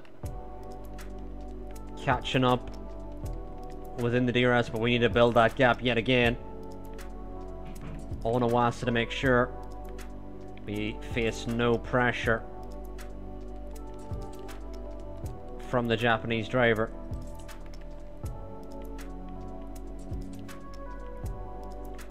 And fastest lap for Maloney.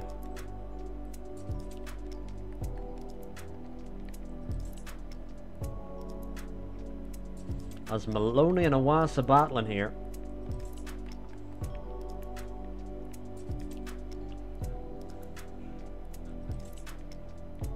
Four more laps to go.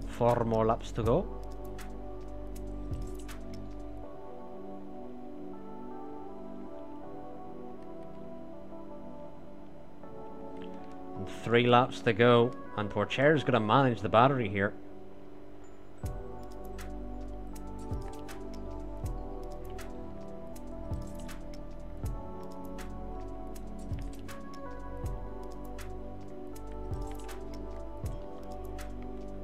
As Behrman will get through into the lead.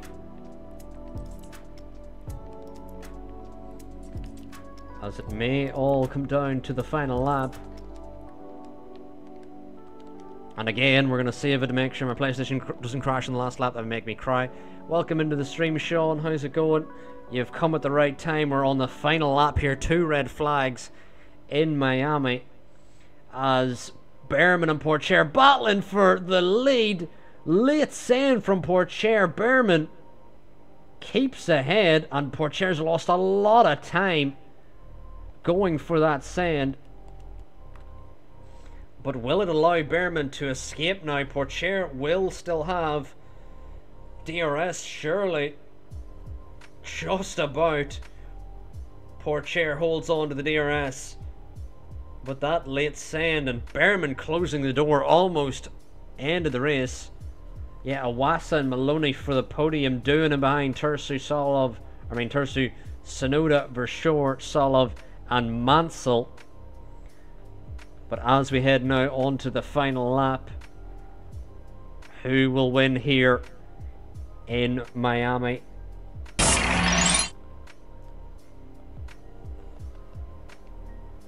Will Porcher win, or will...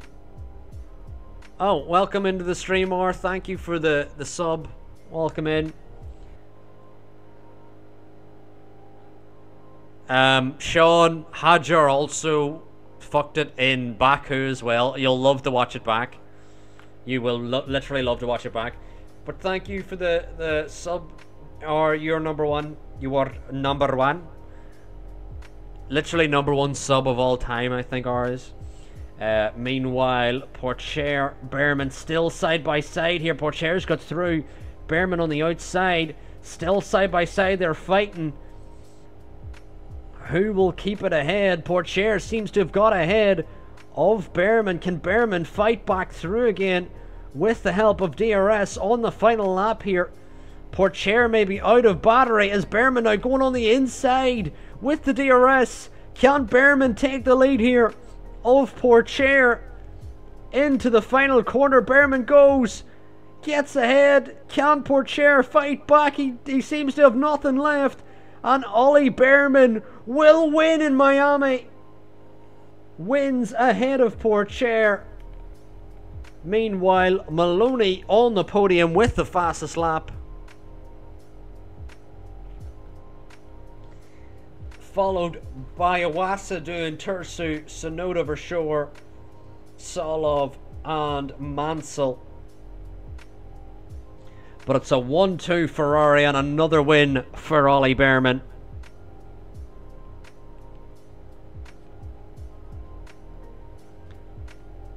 Yep, for sure, showing up for Haas. Where are they in the constructors? Haas are now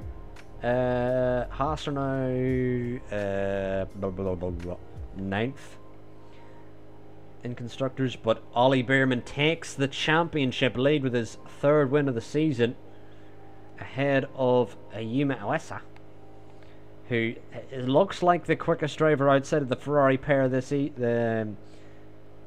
but a very chaotic Miami Grand Prix with the safety car not helping us at all, and then the red flag absolutely helping us. Yep.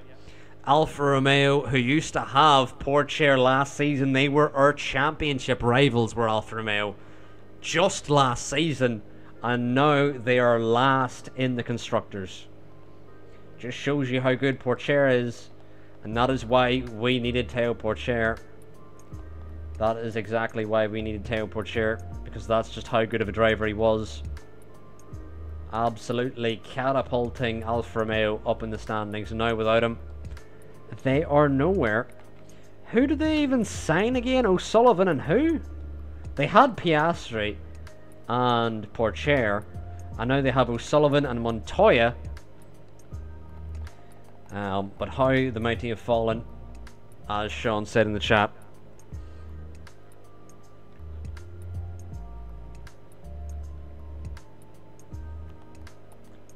But next, or if you're paying attention, next we have the Emilia-Romagna Grand Prix, which is also known as Imola, aka the Italian Grand Prix, which we're going to in like 2 weeks. We should go to this track. You should convince everyone on the team to go to the track. But just keep your eye out, and you'll get to see all the scenery that we will definitely see in real life if you just convince everyone to go. Race simulator concerns, sure, 70 bags.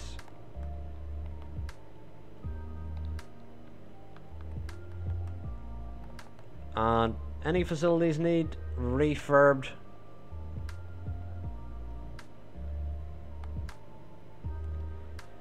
Well, or you know what's also happening this Sunday in real life is the Emilia Romagna Grand Prix in Imola.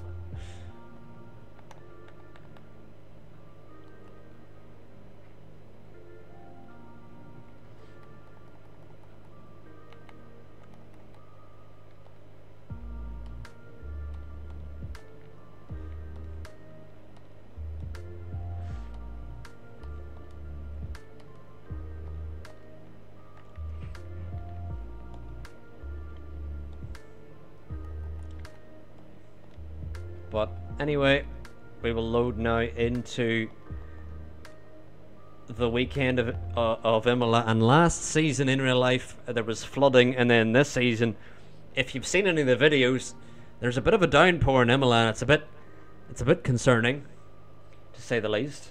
Slightly concerning.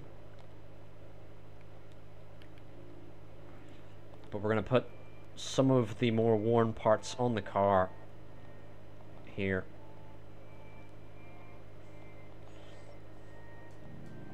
Just for practice, and then we will, as it's Imola, we might have to leave them on the car, because if you'll remember, chat, the regs for this season meant we were going to have one less part for all of our powertrain, so we're having to deal with that.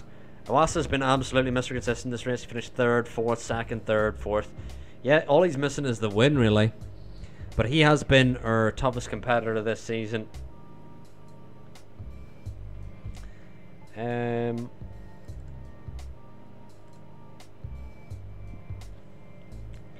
It's Italy, or the Emilia Romagna Grand Prix in Imola. But just letting you know that you could be here, or you could be here if you wanted to. Oh my god, yeah, I was debating using some of the worn parts, but I think they're too worn. Practice is just really chewing into these parts. I think we will have to take a grid pen to get all new powertrain parts in, which may leave us a bit tight on the budget, but as we established earlier in the stream, we're not going to be making any more designs after our rear wing and suspension designs come in. But Porcher going to lead Behrman out on track on the hards here in this ATA qualifying. We're out ahead of Hajar, so no one blocking our lap. That's lovely to see. And through we go, and hopefully that's us through Q1. Well, am I allowed to speak with them on on Sunday? Because maybe I can try as well. I have no idea how, but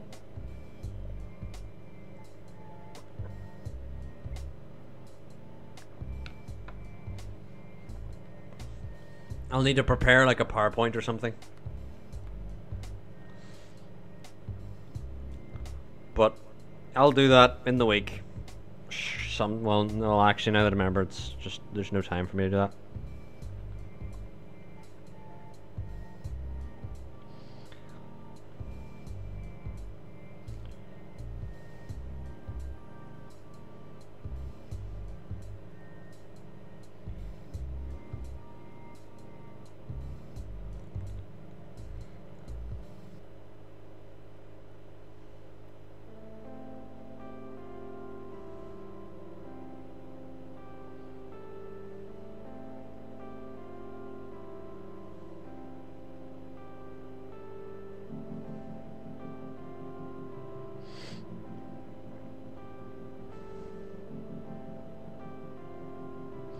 Anyway, through we go. Tao Porcher P1, Behrman, P6. Even though Behrman had the toe, so don't know how that works. Should I continue? It's going to be 8 PM Eastern time, so like 11 or midnight for me. On a well, actually no, it's on a Sunday. That's okay. It's okay. I should be able to do that. I was about to say on a Sunday, and then I was like thinking, do I not have work the next day? But I actually don't work Mondays. Huzzah! Actually, I might work. I actually might work that Monday though. I actually might work that Monday. I think I work that Monday. Let me Google something. Well, I'm not Googling, but I just need to click on the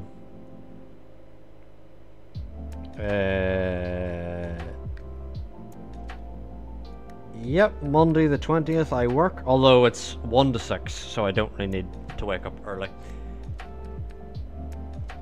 I mean, to be fair to Barter, he is a rookie, and you know, it's his rookie year, you know.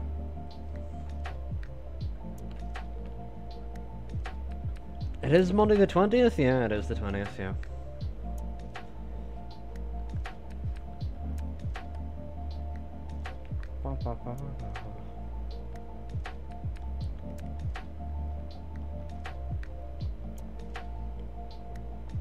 Awasa out, I missed that. I was barely looking because I was just like, we just gotta get through these sessions and then Q3 is where it really matters. Who's that behind us? Tursu the Deviant, she wants her toe. We need to make sure that we're out ahead of Maloney here, which we are. And so is Tursu, so Tursu's gonna get her toe here. But Porcher still purple and purple.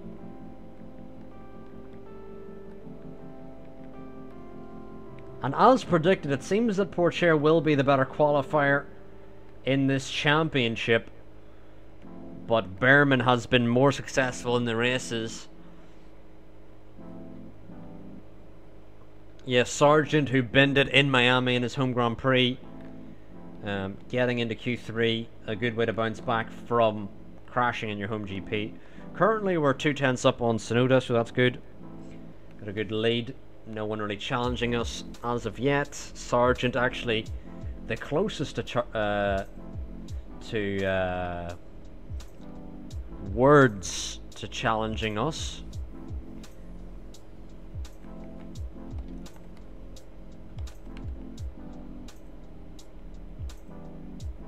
And we will lead out O'Sullivan here on our laps. Now, is Sargent on a lap? I think so. Yeah, Sargent looks to be pacing it. I don't think he's not on a lap. Hopefully we can get a 1-2 here in quali. Maloney crosses the line. That's him done for qualifying. He's P6. And it's realistically the AlphaTauris. But it's Behrman purple first. Let's go on board with the driver in behind Porcher. Purple first now for Behrman, despite Porcher going green in the first. Behrman bearing down on his Ferrari teammate Porcher. Purple through the middle sector, but Behrman purple again, and this could be another pole. Oh, he had a lift, he had a lift, he had a lift because of the fucking McLaren. He had a lift because of the fucking McLaren.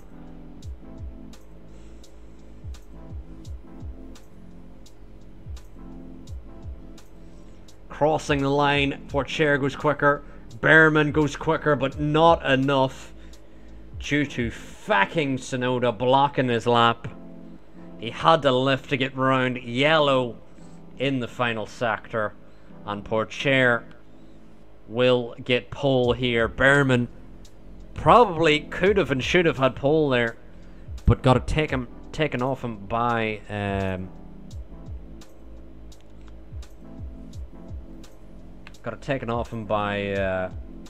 stupid Sonoda. What's Sonoda thinking? But a one stop, and you know what type of one stop we're gonna try? We're gonna try a hard medium because we just built like that. We are simply built like that, chat.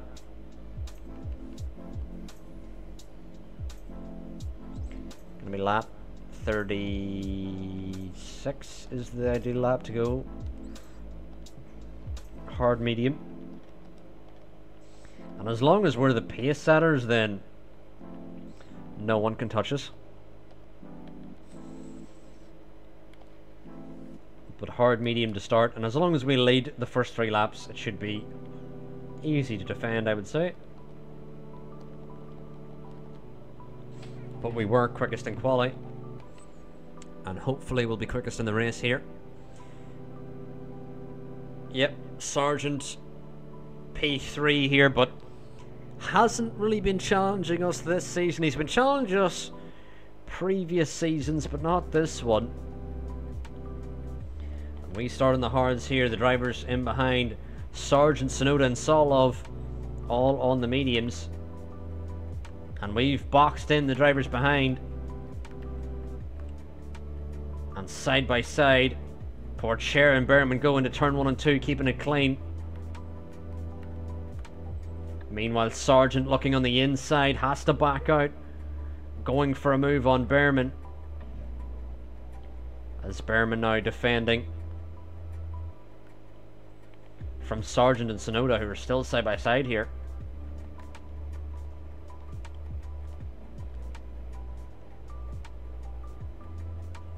I'm just going to try and protect our ERS until we get the DRS enabled.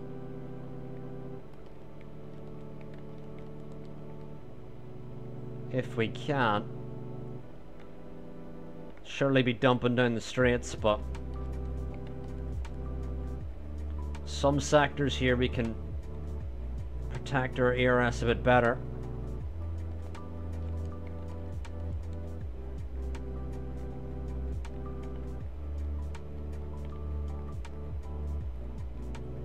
And the DRS now will be enabled this lap, and we have successfully protected our ERS, and while doing so we may have pulled a gap here to Sargent, who's just barely inside the DRS at this stage.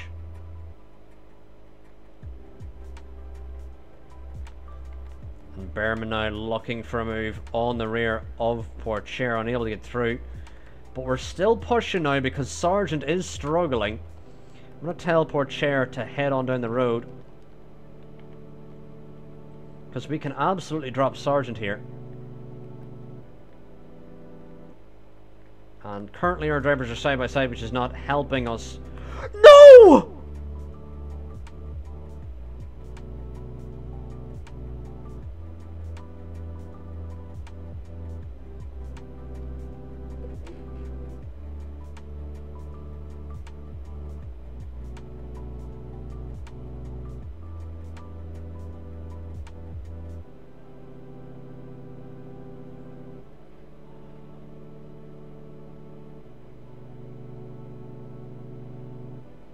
And in Imola, the Ferraris have come together, battling for position, which has allowed Logie Sargent, of all people, into the lead.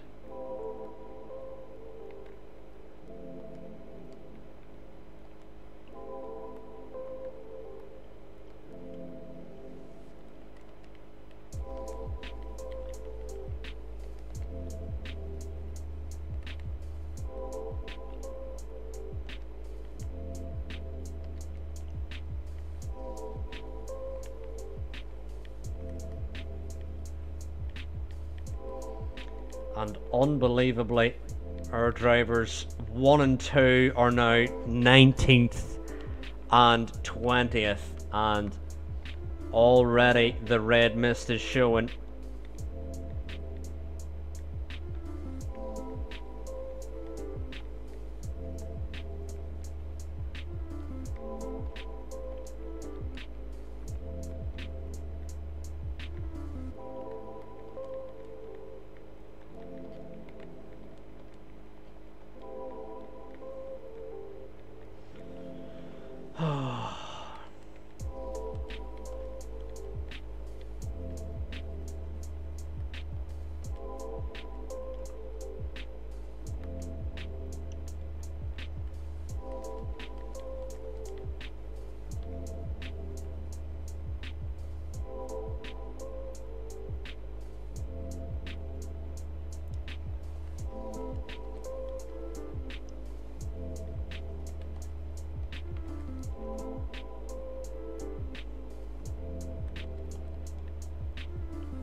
Oh, can't believe our drivers have come together, trying to escape from fucking Logan Sargent of all people.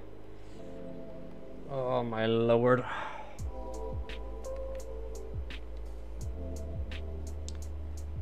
And Behrman has minor wing damage, but still does have decent pace here.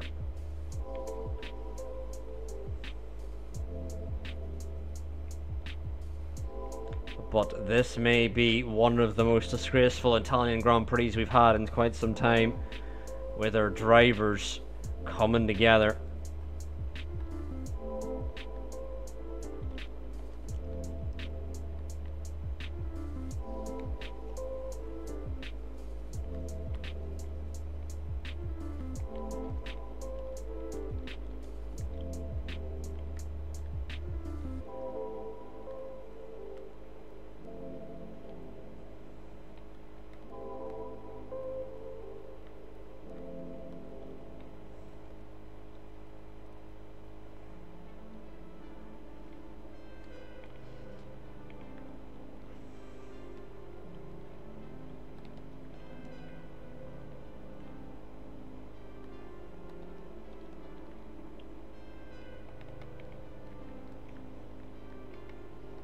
In positive news, our drivers will certainly get ahead of Barter, who's just shit.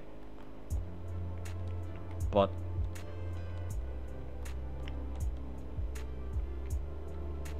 unbelievable scenes here in Imola.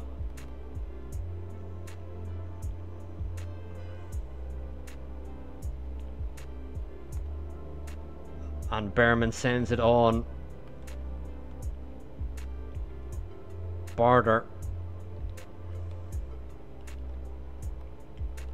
And we've kind of, a bit like Miami, although this was our own doing, us getting stiffed here, where we're going to have to hope for some miracle to play out in our favour so that we can get back in this race.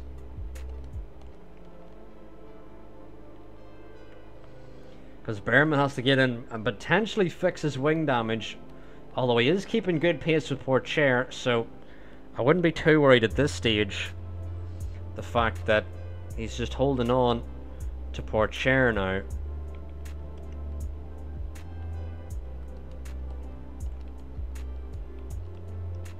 But now that Solov's here, it may apply a bit more pressure here. Sargent's actually out ahead of us now in the pit stops.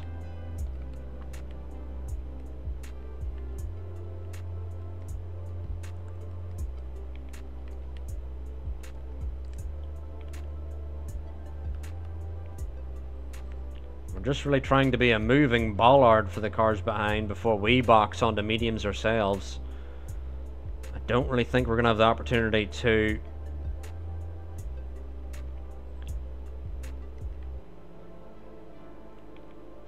really go for good points here. R says she forgot her lacrosse gear. You may need that to do some lacrosse. But Solov, you have said here comes Solov, but he's stuck in this DRS train along with Sonoda as well. So we are able to keep these drivers behind, and Hadjar now is becoming involved as well. And hopefully all this dance around for positions will lead to a safety car caused by Hadjar or someone. Hopefully Hadjar is just not crashing into us, but crashing into Solov would be more preferable. But we are forming the wall of Ferrari.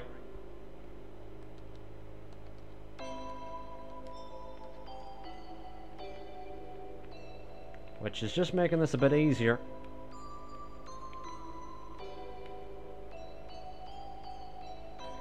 And our pit stops are still not here. We're allowing Sargent to absolutely escape off down the road. And you're right, he is net lead by quite some margin. He's 10 seconds ahead of Hadjar, who we are frustrating, and Sonoda here as well, who's on fresher hards than Hadjar, sending it around the outside of Hadjar now.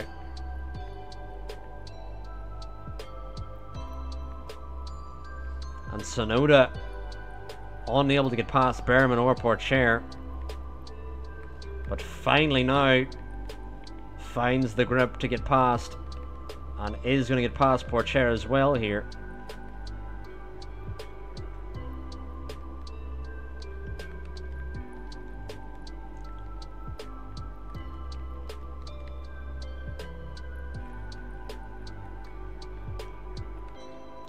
And Porcher now finally is going to have to go into the mediums, and we've had no safety car to benefit us.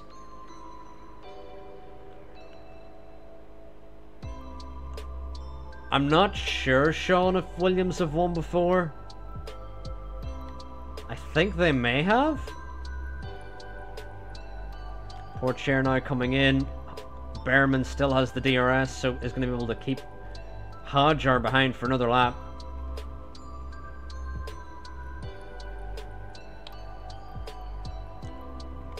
And Porcher now going to exit way down the road, way ahead of Barter still, hilariously enough. But we have a lot of catching up to do if we want some points here, following our crash earlier in the race. And Hadjar sends it on Behrman a little too late.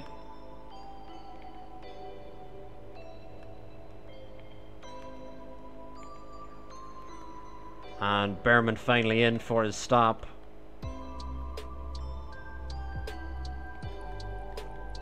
And Behrman out ahead of Barter as well now.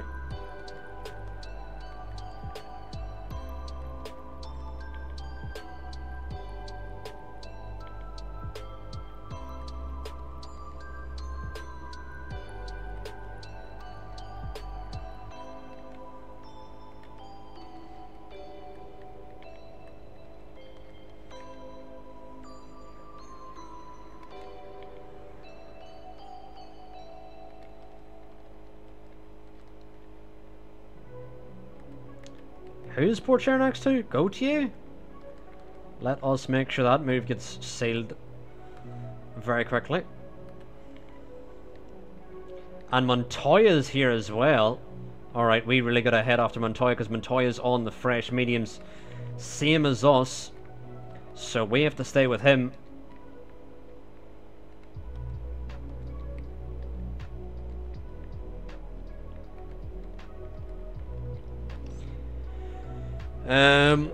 Wassa fighting for the points. Where is he? P7. Meanwhile, Sargent's still in the lead. Maloney hasn't pit for whatever reason.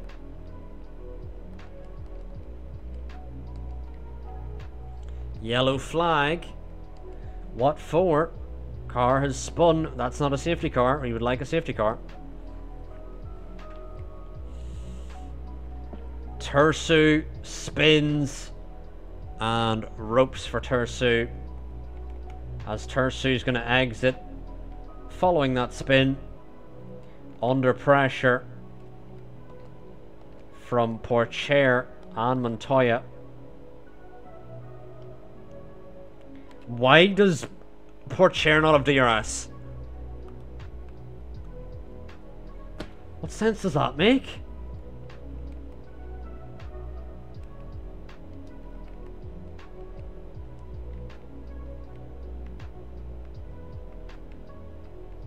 Just dumping the battery here with Porcher, trying to make sure that we also get past Tersu here and we're not held up behind her. But Porcher really not wanting to make the move for whatever reason.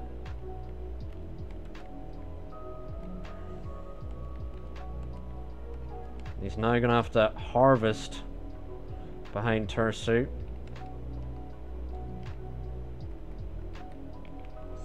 As Montoya behind Maloney. Gonna really have to make the move now on Tersu, otherwise the race is gone. I'm gonna somehow latch onto the rear of Montoya and Maloney, who are on much better tyres at this stage.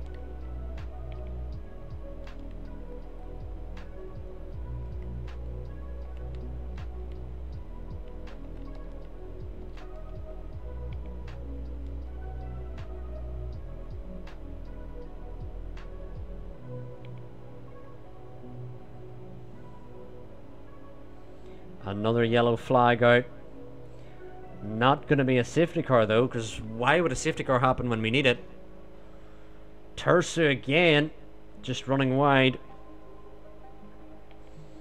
Awasa battling with Sonoda, interestingly enough.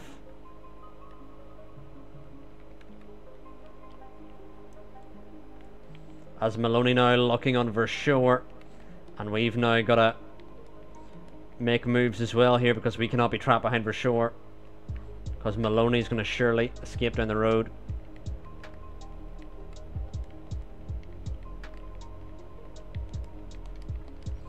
As Porcher actually goes for the move on Montoya, was not expecting that, but he could potentially get it to stick here, with also the DRS help of Verschoor ahead, and Porcher now ahead of Montoya. Lovely move, but can he latch on to the DRS of Maloney as well here, who's also in a bit of a DRS train?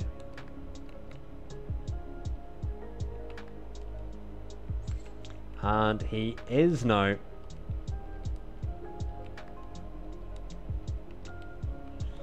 And hopefully Porcher can get some ERS recovered in this train. And points don't seem too far off now for Porcher. Meanwhile, Behrman just struggling at the back. Not much to do for Behrman at this stage.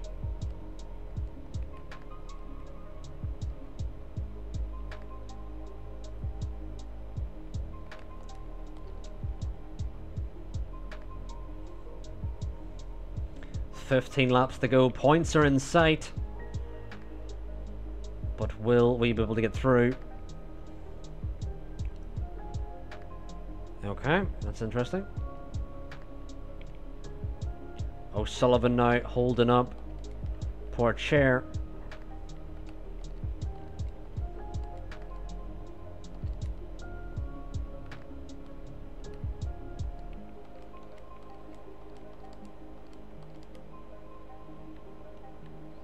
And even with the DRS of O'Sullivan, can Porcher send it? And he does, with a major send on the Alfa Romeo driver from so far back. Porcher driving like a bat out of hell.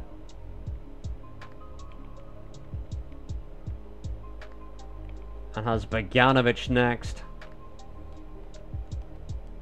Even looking on the rear of the Williams here. Round the outside he's going to go. Can he find the traction? As Porcher driving in. Oh, welcome in, Tactics. How have you been? It's been a while. We're here in Imola following a bit of a disaster from Ferrari.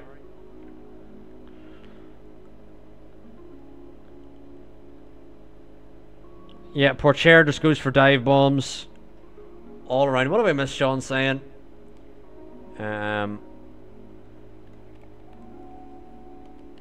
Oh, pushing a bit too hard now in the middle sector. We don't need to be losing tyres here. As Porcher now round the outside of Mick again.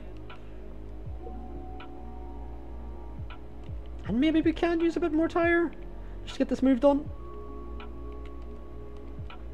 And Porcher now into the points. You love to see it. You absolutely love to see it.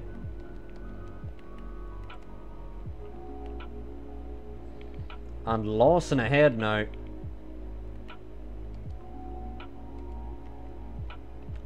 Trying to think, do we hold station behind Lawson to protect our tires? I think so. But Porcher, oh, not thinking so.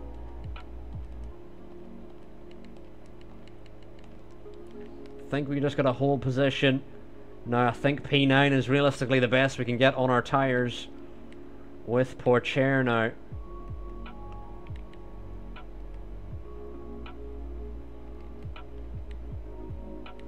And Porcher just needs to babysit the tires and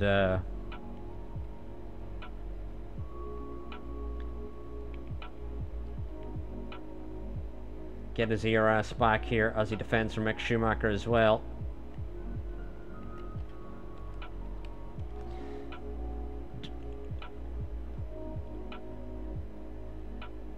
Dealing with A-levels at the moment. What A-levels are you doing, Tactics? I wonder. You're doing your own Williams save. Don't have the time to play it right now. Still in Season 1. Well, we are in Season 12, so we are a bit further on.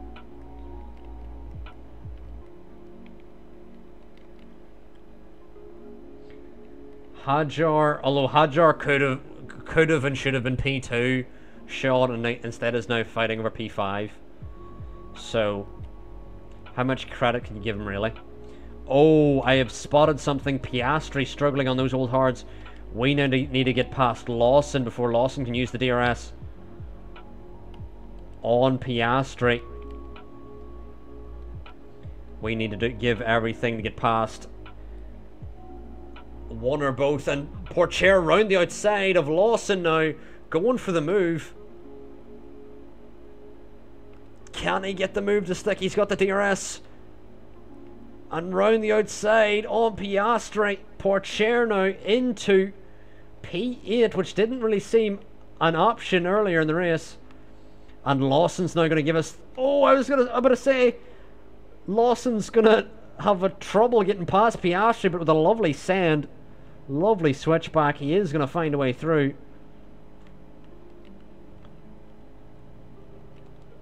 And we have pulled a little bit of a gap now, but we're going to need to immediately back off the tyres again, so Lawson's probably going to catch us regardless.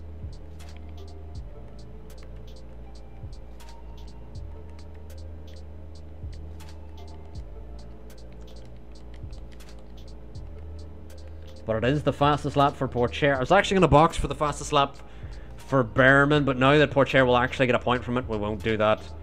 We're just going to see how well Behrman can do while staying out.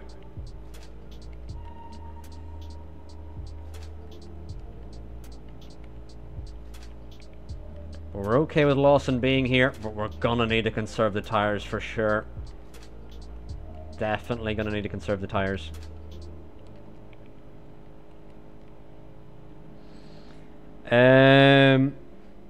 Doing criminology and history at A-level. Sergeant 7 laps away, getting a win for Williams here.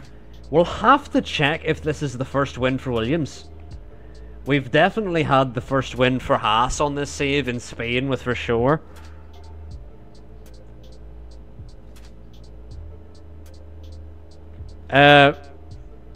Basically, tactics. Sargent has won twice on this save with Alfa Romeo, but Pourchaire and Behrman killed each other early on in the race, and now they're trying to recover, but they were 1-2 at the moment before they murdered each other. And now Montoya's here, which is not amazing.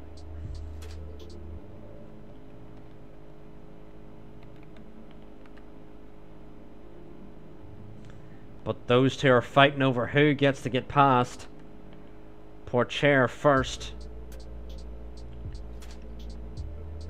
And it will be Montoya.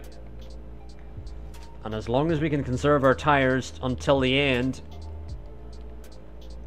Pourchaire should be good for points here.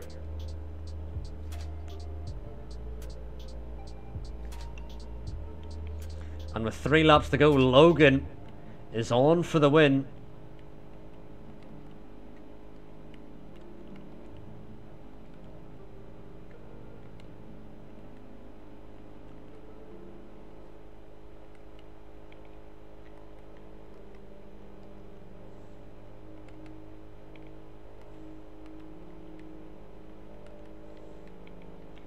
Meanwhile, Pourchaire still battling with Montoya, even though we have him on low overtake aggression.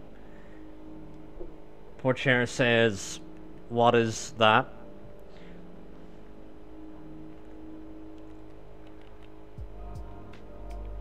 Montoya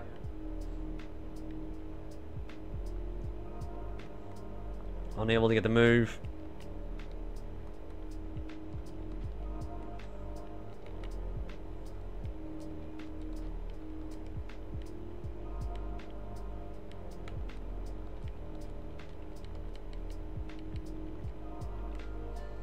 And Porcher now just has one more lap to defend, and he will get P8 and potentially 4 points, but Tersu has taken the fastest lap, so at this point doesn't matter. Porcher won't get that extra point. He just needs to hold Montoya behind, and it will be points for Porcher. And he has defended with him into turn 1.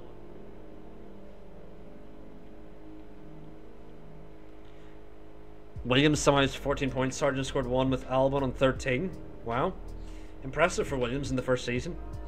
But tactics, I'd focus on your A-levels first, and then you have all of the summer to, you know,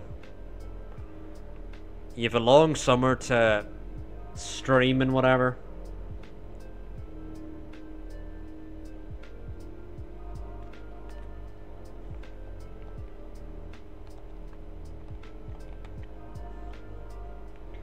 But Porcher continuing to defend now, just has one more minor straight to protect. And Iwasa gets P2 behind Sargent in a Williams. And we're going to have to check, is that a win for Williams? Is that their first win for Williams on this save? We will have to find out. Meanwhile, Porcher gets P8 following the collision with Behrman, which was deemed by the stewards as a racing incident.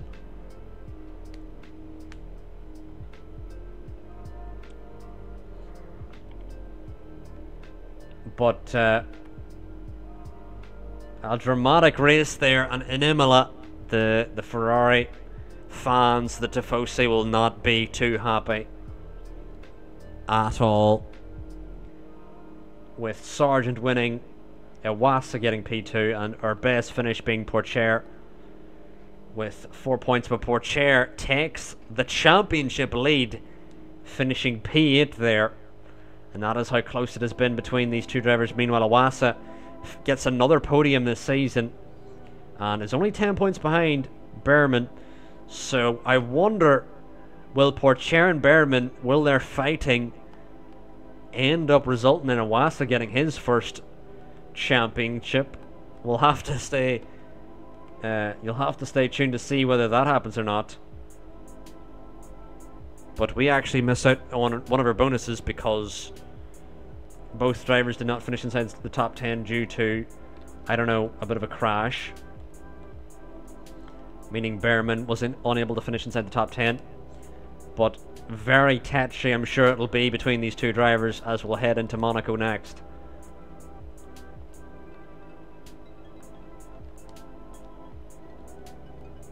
And we've also got to repair a lot of the damage done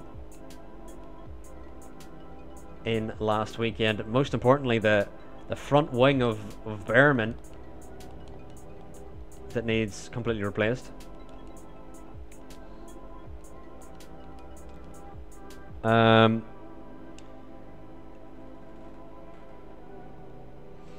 What's hasn't finished outside top 4 so far in this season?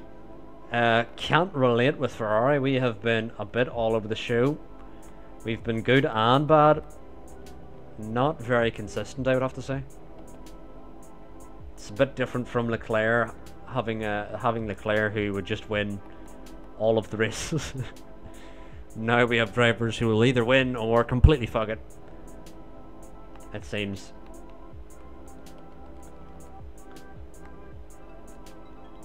But next time out, chat, we will have the Monaco GP. And I think I'm going to leave the stream there for tonight. And next time out we will have the Monaco GP. Don't know when the next stream is going to be, but I have work in the morning, so I need to wrap up the stream. But anyway, thank you all for watching. If you have enjoyed, please follow, and we're going to find someone to raid on our way out. Let us see who we can raid. Who is live at the moment. There's Positively Glad who raided us not too long ago, so let's raid Positively Glad on our way. But thank you all for watching. If you have enjoyed, please follow, and also make sure to follow Positively Glad. Give us a raid the other day, and we'll also make sure to give him a raid. But thank you all for watching. Wait, hold on, before I raid Positively Glad, let me check he's actually live, because On my screen, he's not moving. I need to double check he's not. He's actually there.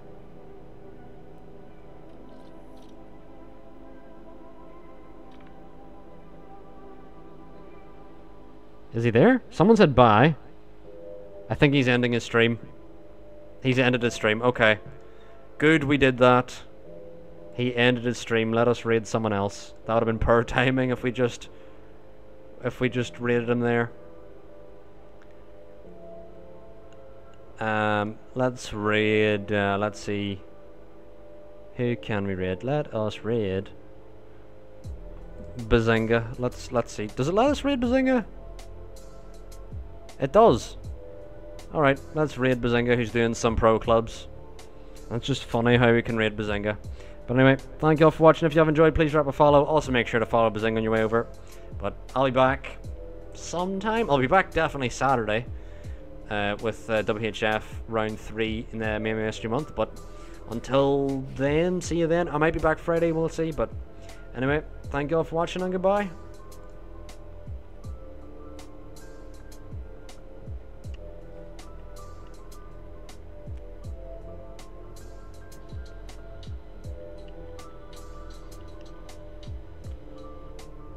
I know it, cuz. I just wanted to see his mum's clunge. I post.